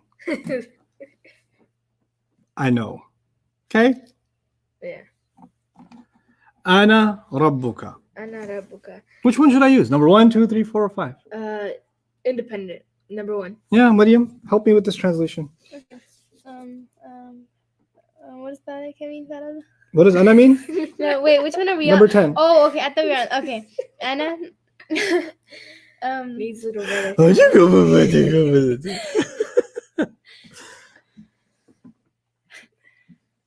The weapon of doom. Go ahead, number 1, number 10. Number 10. Okay. So the first one, so independent pronoun. Oh, Anna. Okay, it means we. That's an axe. No. That's Wait, an axe Anna. with Oh a- no, it means I. Yeah, it means Yes, I. it does. Yes, it does. Go ahead, translate it. I is my master. I is good translation. It's official. I is my master. Well, Rabbuka, how is that my master? Help me understand. Where's the my? What does ka mean?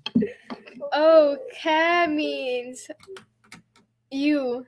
So my master? I is you, my master.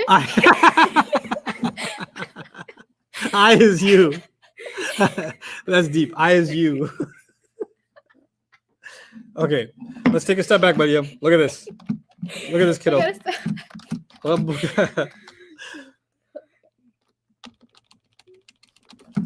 Rabb is master? Yeah. Ka means you. What is look at the screen, look at the screen. What does Rabbuka mean? He is my master. No. Don't you're looking you said look at the screen. Look at the screen. Just do it. Just look at it. Okay. Okay. The bear- Ka comes from You or Anta. Anta. you.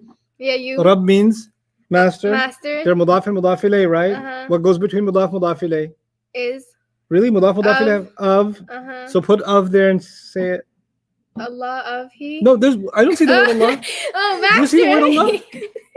Master of he. Master of who? Master of he. Okay, so the ka means he now because you said it Oh means you. no. Master of you.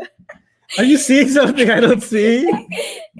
You know why that's happening? Because you're not looking at the screen, but yeah, you're too busy about him laughing at you and you scrambling your brain. You go stand over there for a minute. Let me just help Buddy out. Don't look at us. Don't look at us. Fana, stop laughing. You're making me laugh even more. Yes, sit behind that couch so we don't see you. Good. Good. And don't Okay, be so- loud. Okay, now. Ka means you. Yeah. Rabbuka means you've done this a bajillion times, so I know you know it. Master of you. Which means in simple English, Uh, who says master of you? Nobody says that. You are my master. Your Master. master. You can't use our or my. There's no my here. There's no r here. So you just have to say what? Your Your master. master. Now come back to the example. Ana, Means I. and in number one it says independent pronouns are usually followed by is. So the ana part will mean what? I am. Oh, I am. I am, not I is. It will be I I am. am. And then Rabbuka you already translated. What is Rabbuka? I am Rabbuka, master of he. Master of His. not his. Guy's not his. Oh, master of you. Yes, which is your master. Mm-hmm. I am your Your master. master. This is what Allah said to Musa. Okay. Ana You think- Rabbuka. I is you. Come back, Ahmed. You just gotta slow it down and you'll get it. I know you know it. You've demonstrated that you know it already. I am your master. And you probably didn't want to say that because it sounds weird. But it's a quote from the Quran. This is what Allah said to Musa on the mountain. Inni ana rabbuka fakhla'na alayk. I am your master. Take your shoes off. It was an amazing ayah. Love that ayah. You missed that story night, didn't you? The Yeah, take your shoes off one? Yeah, we missed the Yusuf. Yeah. No, the The take your shoes. the take your shoes off one. I don't even remember. Wait, what year did you do that? Before coronavirus, Oh. guys. Was it before? It wasn't like September. I don't even know what month it is now. I'm not good with calendars. I think ذلك it was the story of Musa, right? You did the story of Musa. I did the story of Musa alayhi salam 3 times, 3 different episodes. Yeah, no, we went to like I think One of all them. No, What? one of them. You missed. 2. Yeah, I missed you. I missed you in the audience. I knew you weren't there. I'm usually in front. 'cause- Yes. Yeah, you always send the front. Okay. Which one am I going to use? In ذلك عيسى ibn Maryam. Pointer 2. Okay, so ذلك read the pointer thing. ذلك No, read the pointer thing. The number Oh. 2. pointer word followed by another al. By other than. Followed by other than al. Okay, is this pointer word followed by other than al? Is it pointer No. word followed by other than al? No. No, So it does have al? No. it doesn't. So it is other than al. Yeah, Oh, okay. Which it means there is. should be. Is. So what does ذلك mean? ذلك ذلك. means هذا means this. هذا ذلك means. That that Thank you. That That is Isa. And ibnu is a mudaf. mudaf and Maryama is would- non-Arab. So then Maryamu, Maryama, Maryama. So ibnu Maryama is actually a mudaf ilay, the son of Maryam. That is Jesus, the son of Mary. That is Isa, the son of Maryam. Such an epic statement. Yeah. Allah tells us the story of how he was born, and then he said, and then how what he said when he was a baby, and then said, ذَلِكَ عِيسَى ibn Maryam. That is Isa, the son of Maryam. As if to say, all the other stories are your own made-up stories. That's who he really is. That's how Allah drops it sometimes in the Quran. Yeah. It's like dropping a I've sledgehammer. read this ayah before. Surah Maryam. ذَلِكَ عِيسَى ibn Maryam قَوْلَ الْحَقِّ الَّذِي فِيهِ يَمْتَرُونَ. Yeah, 'cause that's Oh a good- man, I gotta share something from the Quran with you now. You brought it up and it, yeah.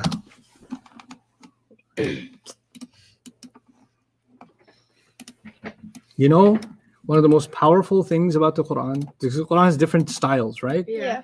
There's lots of different styles in the Quran. And one of the most powerful things about the Quran is the way that it rhymes, Yeah. right? But rhymes, you know, in music and in poetry and things like that, Rhymes are about, hat, cat, bat, rat, Yeah. But rhymes in the Quran do something else. So I'm going to show you something.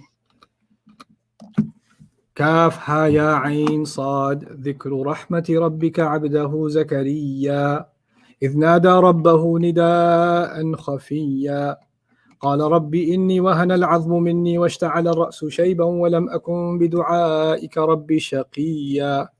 What did you see the ending words rhyme? Yeah.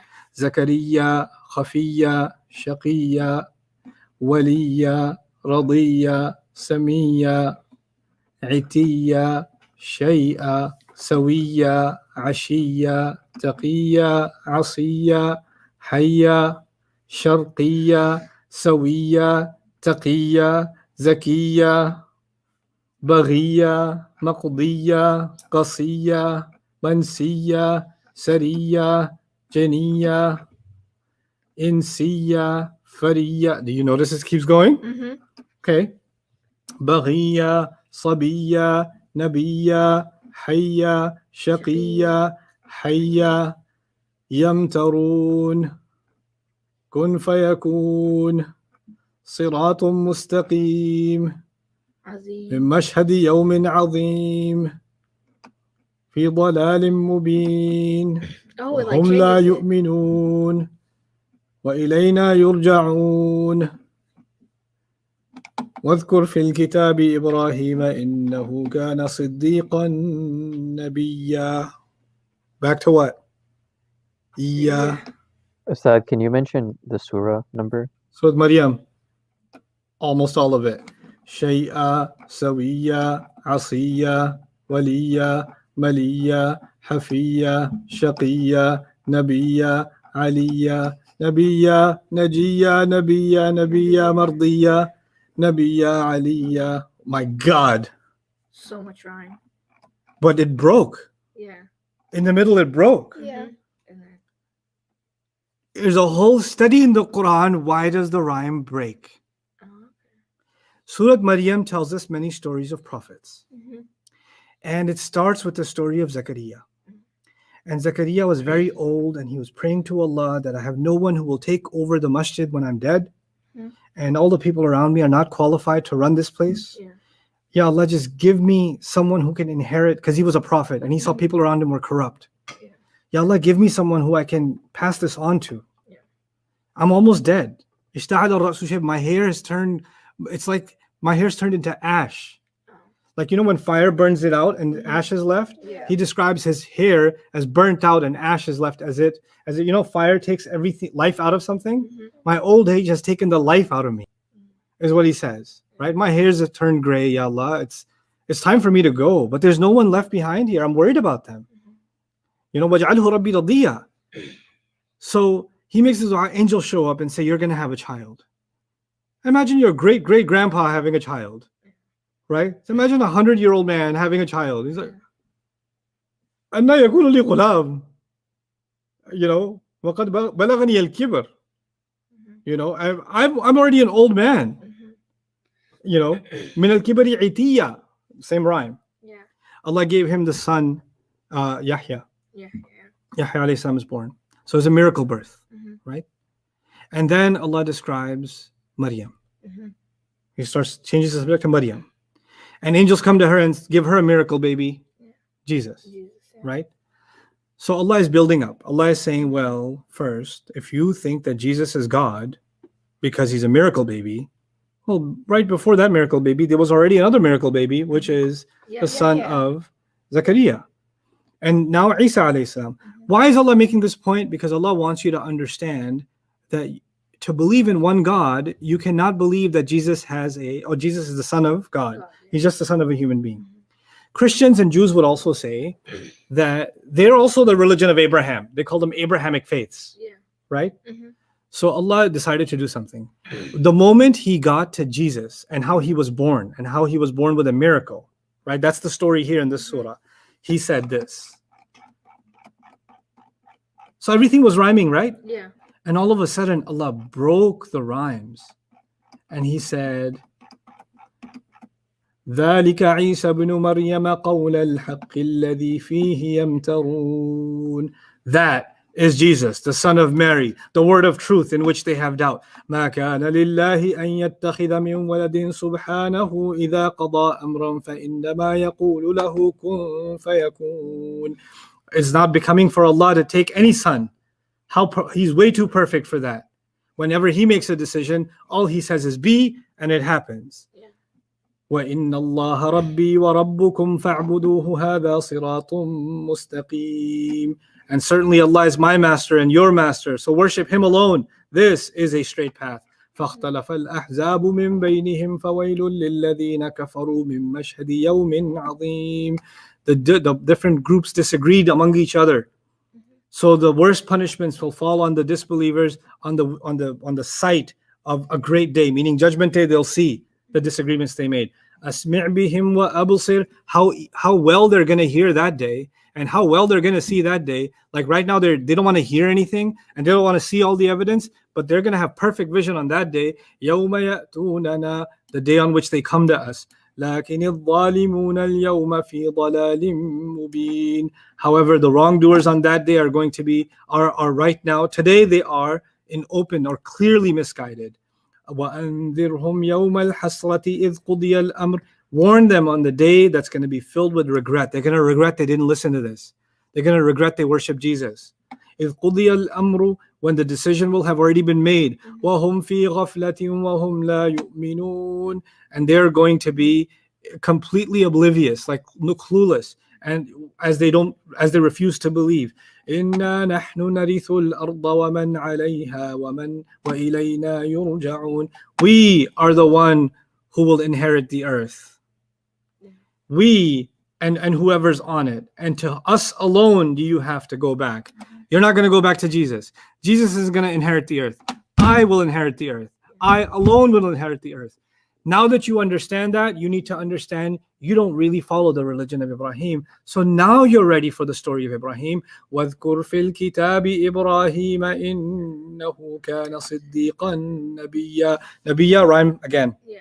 Allah broke the rhyme to talk about Jesus, and as if to say, I'm telling you the story of Zakaria, then I'm going to tell you the story of Mary, but y'all are confused about Jesus. I'm going to break the rhyme. And when someone's listening to rhyme, and then it breaks, they're like, oh, what just happened?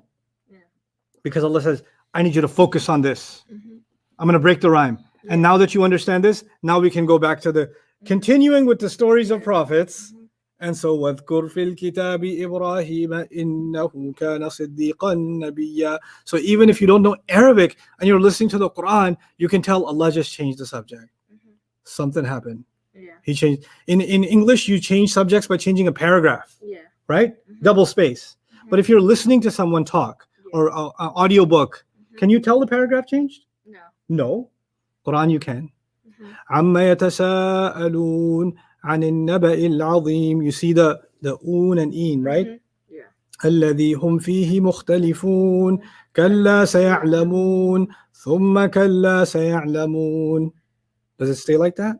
No. What happens next? كلا. أَلَمْ نَجْعَلِ الْأَرْضَ مهادا والجبال أوتادا وخلقناكم أزواجا وجعلنا نومكم سباتا وجعلنا الليل لباسا وجعلنا النهار معاشا وبنينا فوقكم سبعا شدادا وجعلنا سراجا وهاجا وأنزلنا من المعصرات ماء ثجاجا لنخرج به حبا ونباتا وجنات ألفافا إن يوم الفصل كان ميقاتا. You see how it changed? Yeah.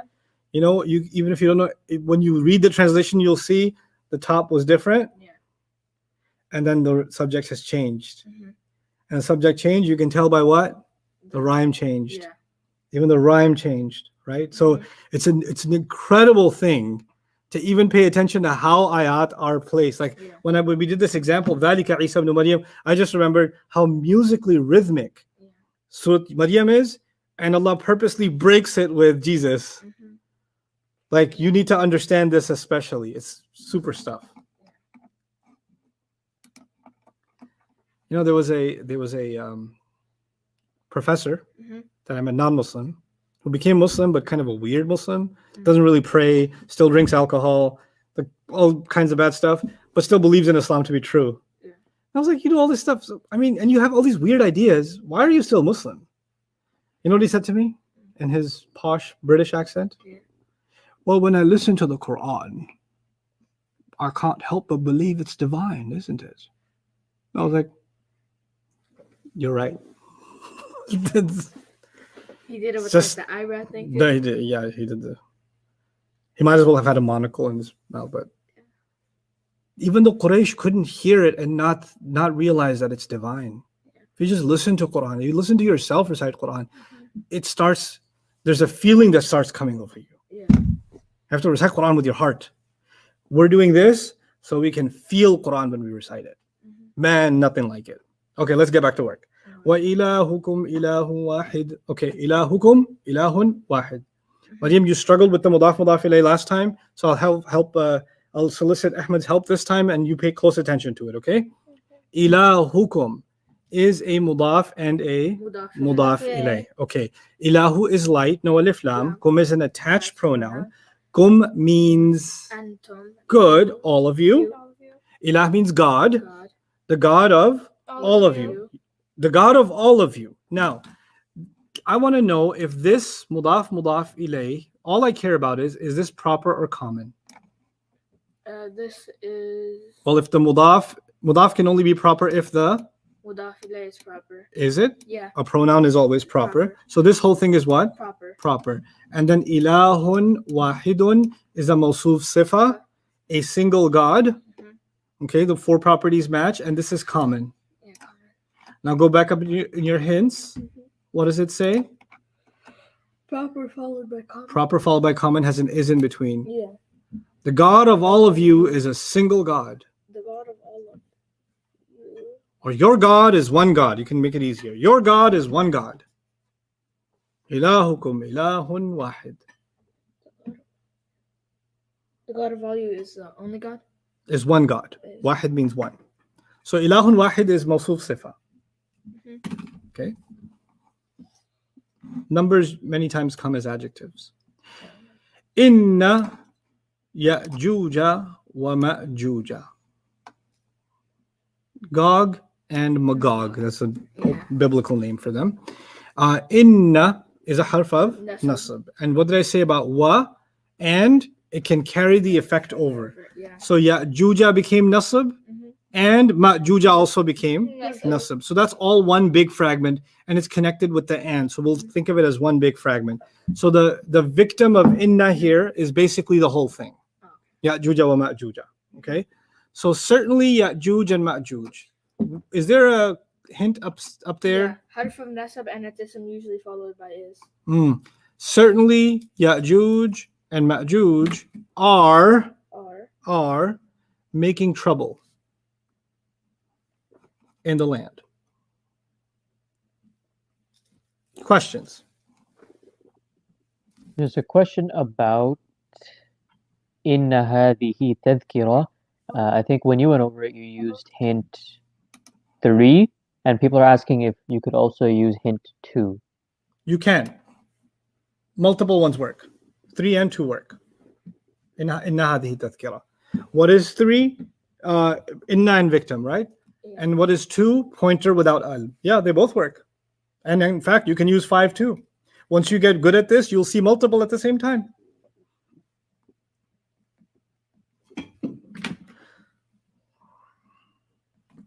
Things are going to be fast-paced from here on. Okay. So today I spent a lot of time on just sentences. This is as much as I need you to know. If you understand these examples, exactly where I need you to be. If you don't understand other examples from the Quran, that's exactly where I need you to be confused. That's exactly what I want right now. But what I need you to do for the next 3 days, day 8, day 9, and day 10, is I need you guys to bring your A game. I need you guys to get some good rest, get early sleep, whatever you got to do. But I need 1,000,000% tomorrow, day after, and day after. In fact, I'm not even going to take questions tomorrow. We're just going to do class tomorrow. So we're not, you know how we start with review and questions and things like that? No questions today. Today, everybody's focused on the same thing. I want everybody studying, reviewing page 33. هو نصر هما نصرا هم نصروا هي نصرت هما نصرتا هن نصرنا أنت نصرت أنتما نصرتما أنتم نصرتم أنت نصرتي أنتما نصرتما أنتن نصرتن أنا نصرت نحن نصرنا. And we practice, we solve the solutions on page 34. We have already done it the first time we did this course. I need you to rememorize page 33. I need you to know every word and what it means on page 33. And then I need you to go over yourselves, page 34, and see how we got the answers that we got. That is your assignment today, because I need that from you for tomorrow. Tomorrow, there's no review. There's no other questions. If you have other questions, you will put them in a fridge. We'll deal with them later.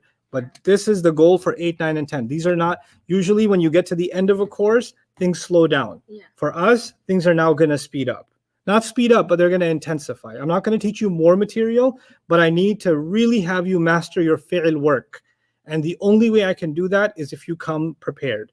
So, I think there's an audio recording for Huwa Nasara. Is there? I think you did one. Right? Jawad? There is not. There isn't one? Okay, I'll No. send you a voice note right after class. Let's see if we can get it uploaded. On the new website, I don't have access to that yet. Okay, wherever you get it uploaded, send me the link and I will put it on my Facebook page. Okay. Okay, so then people have access immediately. But even if you don't have access, the recordings are there from the last time we did the past tense. So go over that, and I really, really need you to own that as much as you possibly can before tomorrow. Okay, so do that out loud. Don't do that in your head. Don't do. This is not tasbih after salah. This is huwa nasara, huma nasara, hum nasaru, hiya nasarat, huma nasarata, hunna nasarna, anta nasarta, antuma nasartuma, antum nasartum, anti nasarti, antuma nasartuma, antunna nasartunna, ana nasartu, nahnu nasarna. So that's what we'll do tomorrow.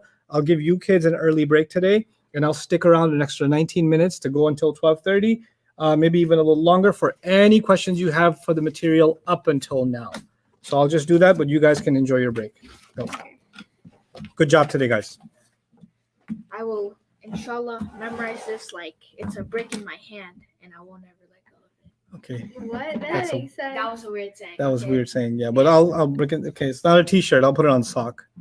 Okay, Yeah, it's not t-shirt material. yeah, it's not a T-shirt. Like my Mudaf says it like that. Alrighty. How come we said in the example it's inna ya'juja wa ma'juja mufsiduna instead of mufsidani? Because they're the name of a nation. So the word Ya'juja and Ma'juja are a substitute for the word Qawm. Inna ha'ula il-qawm mufsiduna fil ard. So the name is not of two people, but is of an entire nation. And the nation is treated Qawm, and Qawm is treated plural. That's why. Somebody's asking if we can go over min qablu again. Certainly. Qabl and Taht and Fawq and Ba'd, these are on page 22 in your notes. I'll open that for you. So page 22, they're called special mudafs, right? Let me tell you something more about them now, since you're asking over again. So those of you that have already understood it will learn something new too. These words they're called, the Arabic word for them is actually dharf, with the exception of the bottom row where I put X's on them last time. They're called dharf. D-H-A-R-F. And what that means basically is these are words for time and space. These are words for time and space. So besides, between, above, below, before, after, around, with, these are all words for location or some kind of time. So they're temporal in nature or spatial in nature, right? So these words, when they occur as mudaf, because they occur only as mudaf, actually. So let me show you again. I'll draw the line just so everybody's clear. The words above this line are always supposed to be mudaf.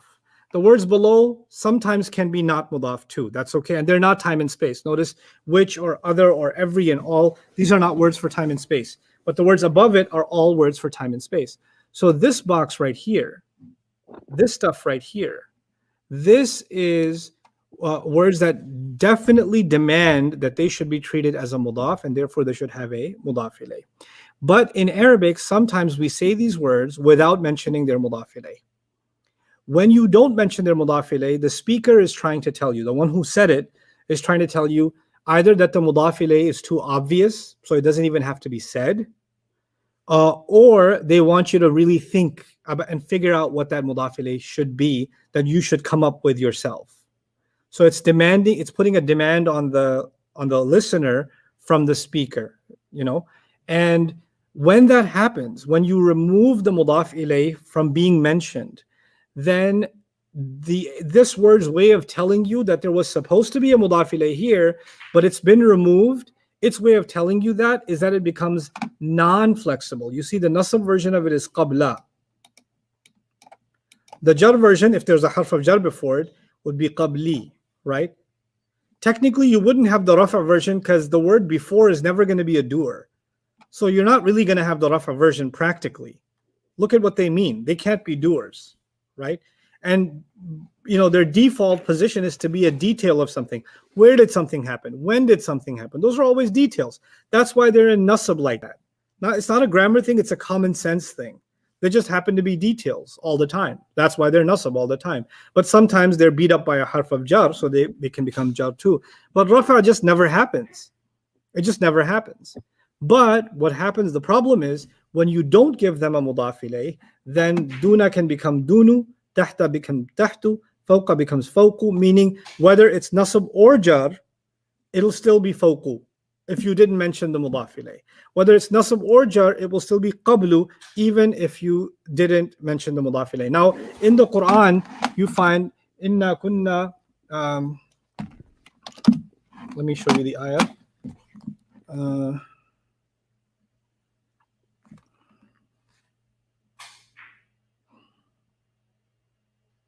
Yep, I thought right. So Surah Tur, Surah number 52. I'll open it up and I'll show it to you.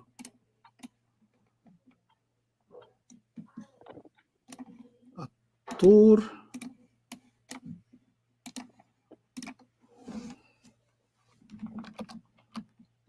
Let it load up.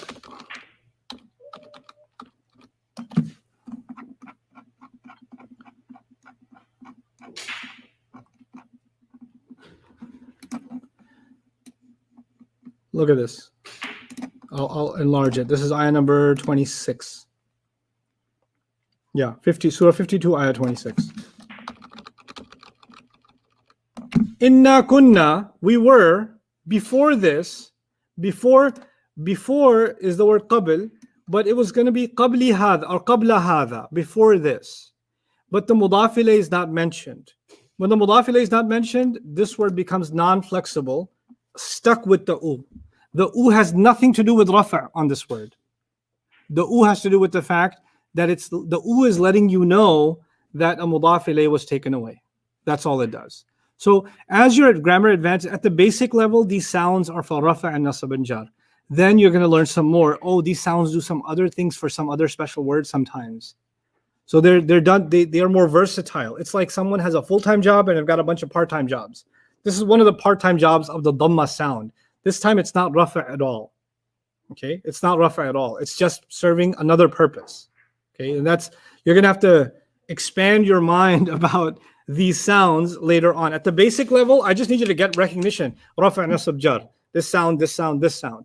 But as we advance, we're gonna start seeing that. Which is why I didn't spend time discussing this yet, because I want you to develop that thoroughly when the time comes for it. So that's the qablu thing. Other questions? Yeah, two questions in Alhamdulillahi Rabbil Alameen. The first one is, can you explain the break? And the second one is, when we're talking about the word Rabbi, we said reasons for jar are two, mudaf ilay and jar majroor. Then how come Rabbi is jar here? So I can explain Alhamdulillahi Rabbil Alameen and the break, and I'll have you repeat that second question because I didn't quite get what they were trying to ask. Sure. But at least the first question, let's dig into that a little bit. Where did it go?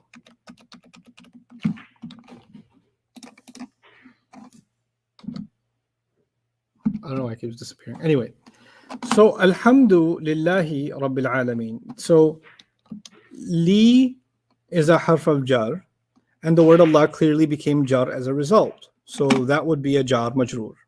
So that's a connection, one of the five. The word Allah is jar, and you notice the word Rabbi is jar, which is already kind of starting to give you a hint there. It's trying to match with the word Allah. And if you dig deeper, the four properties of the word Allah will match with the four properties of the word Rabbi based on Rabbil Alameen, which means that the word Allah and Rabbil Alameen are connected as a noun adjective. Even when inside that noun adjective, Rabbil Alameen is a mudaf and a mudaf ilayh. So there's a jar and a majroor, there's a mudaf and inside here there's a mudaf and a mudaf ilayh, and there's a mawsuf and a sifa. All that stuff is going on. So there's a bunch of connections here. There's no break in the chain. When I say break in the chain, that's terminology I'm using to describe the connection between the components of a fragment. So a mudaf is chained to a mudaf ilayh. A mawsuf is chained to a sifa. An ismul ishara is chained to a musharun ilayh. They have an impact on each other. They're connected to each other, forming a fragment together. The word alhamdu, however, it cannot be a mudaf because it has al, so that's gone. It is not affected by a harf of jar or a harf of nasab. Those have to come in the beginning anyway. They can't be after. It's not dealing with a pointing word, so it's not a pointing fragment. And even if it did have a pointer, you can't connect the pointer after. You connect the pointer before. And then if this was a situation of noun adjective, well, it's clearly rafa, and there's nothing after that's rafa. So there's no match with anything. Then what I get to the conclusion that this is not forming a fragment of any kind. It's not chained to anything. Li was chained with Allah. Rabbi was chained with Al-Alameen. Allahi was chained with Rabbil Alameen. There were chains. But with Alhamdu, there was no chain. There was a break. And that's why the is happened here. Alhamdu is Lillahi Rabbil Alameen. Now that's pretty, it was a mouthful what I just said, but with enough experience, this will just be second nature. You'll just be, oh yeah, of course, that's what it means. It'll just start happening for you, but it'll take time to get there. Okay, the second part was when we talked about the reasons for jar. We said two reasons, mudaf ilay and jar majroor. So what's the reason for Rabbi being jar here? Rabbi is jar because it's serving as an adjective for the word Allah. And Rabbi has to be looked at together with the idafa, but really it's jar because it needs to be matching with the word Allah to be an adjective, to be a sifa. So yeah, we said two reasons to be jar. Mudaf ilay, or mudaf ilay, or harf of jar. But a reason that's not specific to this. If the word Allah was rafa and you wanted to match with it, then Rabb would be Rabbu. If the word Allah was nasab and you wanted to match it with it, would be Rabba. It's not a reason to be jar, it's the reason to match. Matching is a separate concept. So it's not jar for a particular reason, it's matching for a particular reason, right? So when you want to be an adjective, you'll match rafa with rafa, nasab with nasab, jar with jar.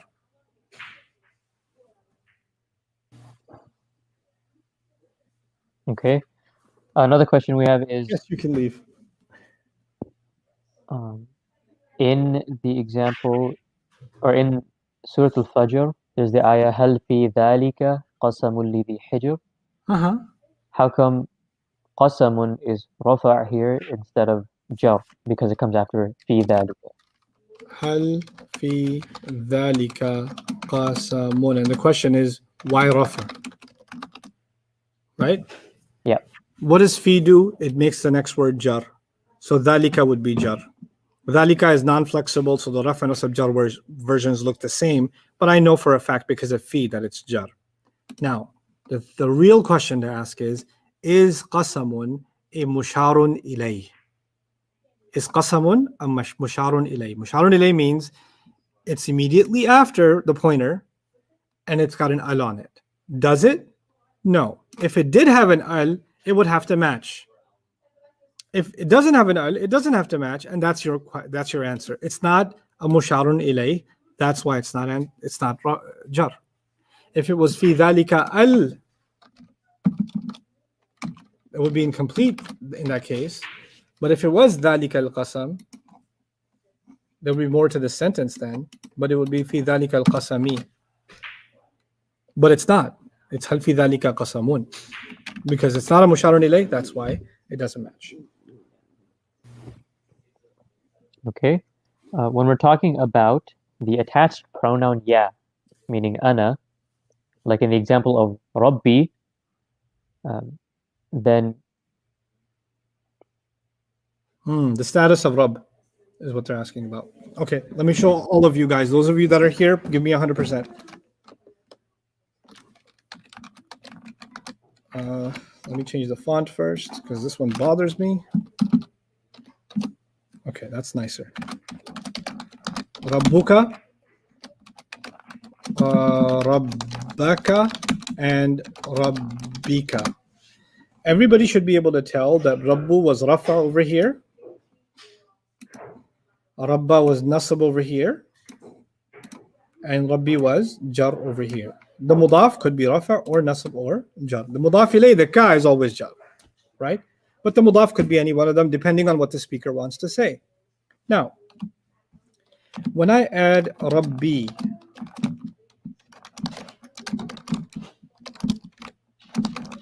the E, which means my master, is so powerful that it takes the ability of the Mudaf to show its status.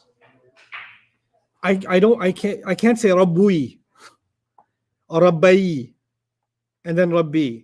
The word Rabb, once you add E on it, that last letter, like Kitabi, right? The Ba on Kitab is no longer able to show you whether it was Rafa or Nasab or Jar. It got consumed by the E. So I will not be able to tell if Kitab in Kitabi is Rafa or Nasab or Jar. And here I will not be able to tell if Rabb in Rabbi is Rafa or Nasab or Jar unless I look for other grammar clues. For example, let's take one of these because I don't know which. The Rabb in Rabbi could be Rafa, Nasab or Jar is what I'm saying. So if I said Inna Rabbi, then I know for a fact that the word Rabb is Nasab because there's Inna before it. But if I said Fi Rabbi, then I know for a fact that the Rabb is Jar because there's a Fi before it. And if there was nothing before it, it was the start of a sentence, for example, then it has no reason to be Nasab or Jar, then I would know that the word Rabb is Rafa, the default. The E part is always Jar. It's the first part that I'm talking about. Yeah, it becomes impossible to discover what it is. You don't change it. The Rafa version of Rabbi is Rabbi, the Nasab is Rabbi, the Jar is Rabbi. Compare that to Rabbuka and Rabbaka and Rabbika, you see how they're clearly distinct from each other. Okay?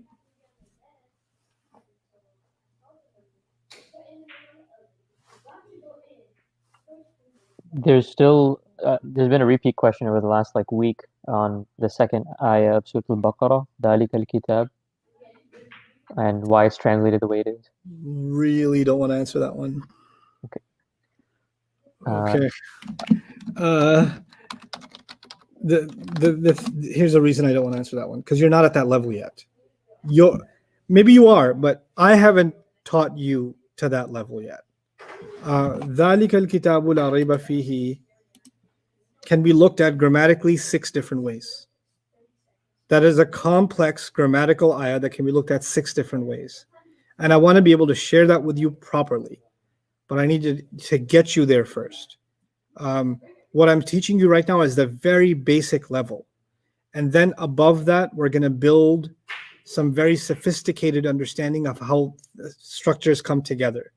And the same things that I'm teaching you right now that you looked at one way, you're going to look at those same things another way later on. So you have to be patient with me right now. And I can give you a quick answer, but it'll only create more confusion. But if I've taught this to you properly, and then I share the answer with you, it'll stay with you for life, inshallah. So just be patient with me. And I know it looks like a fragment, and many translators translate it as a sentence, right? The ayah in Baqarah says, ذَلِكَ الْكِتَابُ, which translates that book. And many translations say this is the book in which there is no doubt. I'm not arguing that that's a mistranslation. Actually, there's a way to look at it as a proper translation too, but we have to get there first. Well, we have to get you there first, inshallah.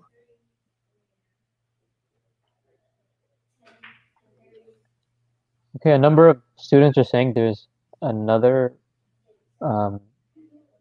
sentence that we didn't go over at the top of page 33, but I'm not seeing anything there, Oh, really?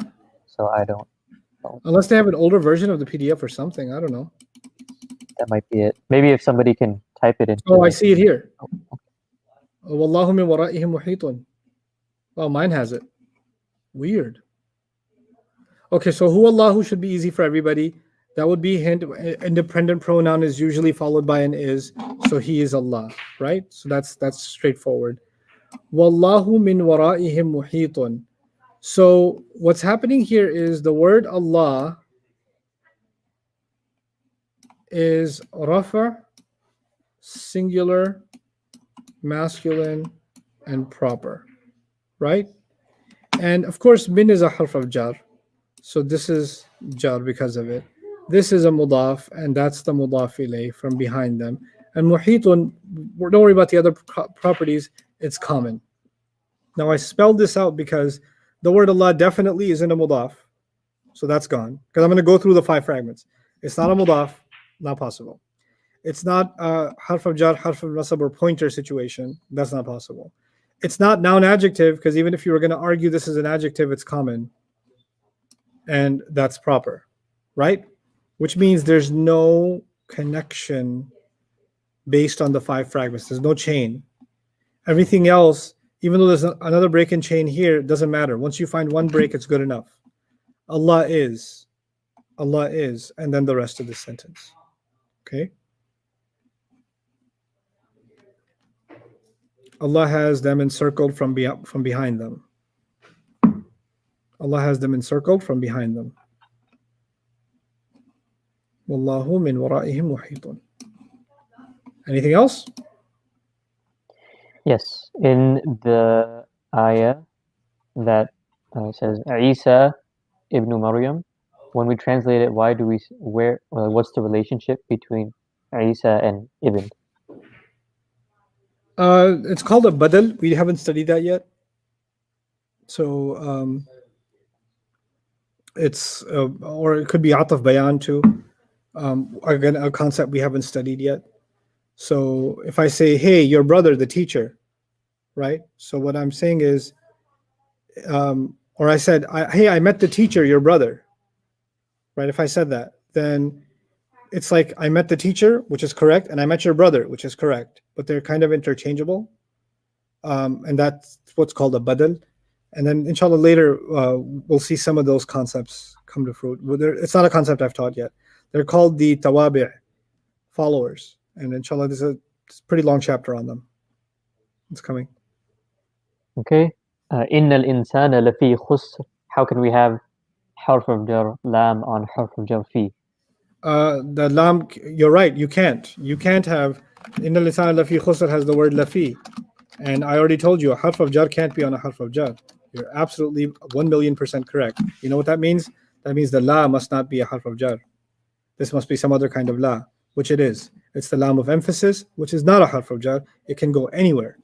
It always pronounces la. So it means truly. So if fi means in, lafi means truly in. And if an means from, then la'an means truly from. And if ala means on, then la ala means truly on. And if ila means to, then la ila means truly to. Like Allah says about the Prophet ﷺ, وَإِنَّكَ لَعَلَى خُلُقٍ عَظِيمٍ. No doubt, you truly are committed to a great character. So la'ala. Okay? Lam can go on anything. It can go on a harf of jar, it can go on an ism, it can go on a fi'l, it can hang out anywhere it wants to. Why don't we look at special mudafs as harfs? We don't look at special mudafs as harf like tahta, because first of all, they fall under the category of more. More importantly, they have status. So min makes it tahti, the moment something has rafa, nasab, or jar status, it has to be grammatically considered an ism. So that's why. And a harf of jar couldn't beat up on a harf. A harf of jar can only impact an ism. That's why it's an ism. Last one. Okay, since this is the last one, Fawzia is asking, can you walk us through the meaning of Barakallahu li wa lakum? Not yet. That it involves fi'l. So when we do fi'l tomorrow, maybe I can do that. وَنَفَعَنِي وَإِيَّاكُمْ بِالْآيَاتِ وَذِكْرِ. Yeah, I can do that tomorrow once we review the past tense. Inshallah. But not today. I want to do it when it sticks in your head. All right. Jazakumullahu khairan, everybody. Again, bring new energy tomorrow. Give me all the past tenses. Page 33. And just for your own practice, read page 34.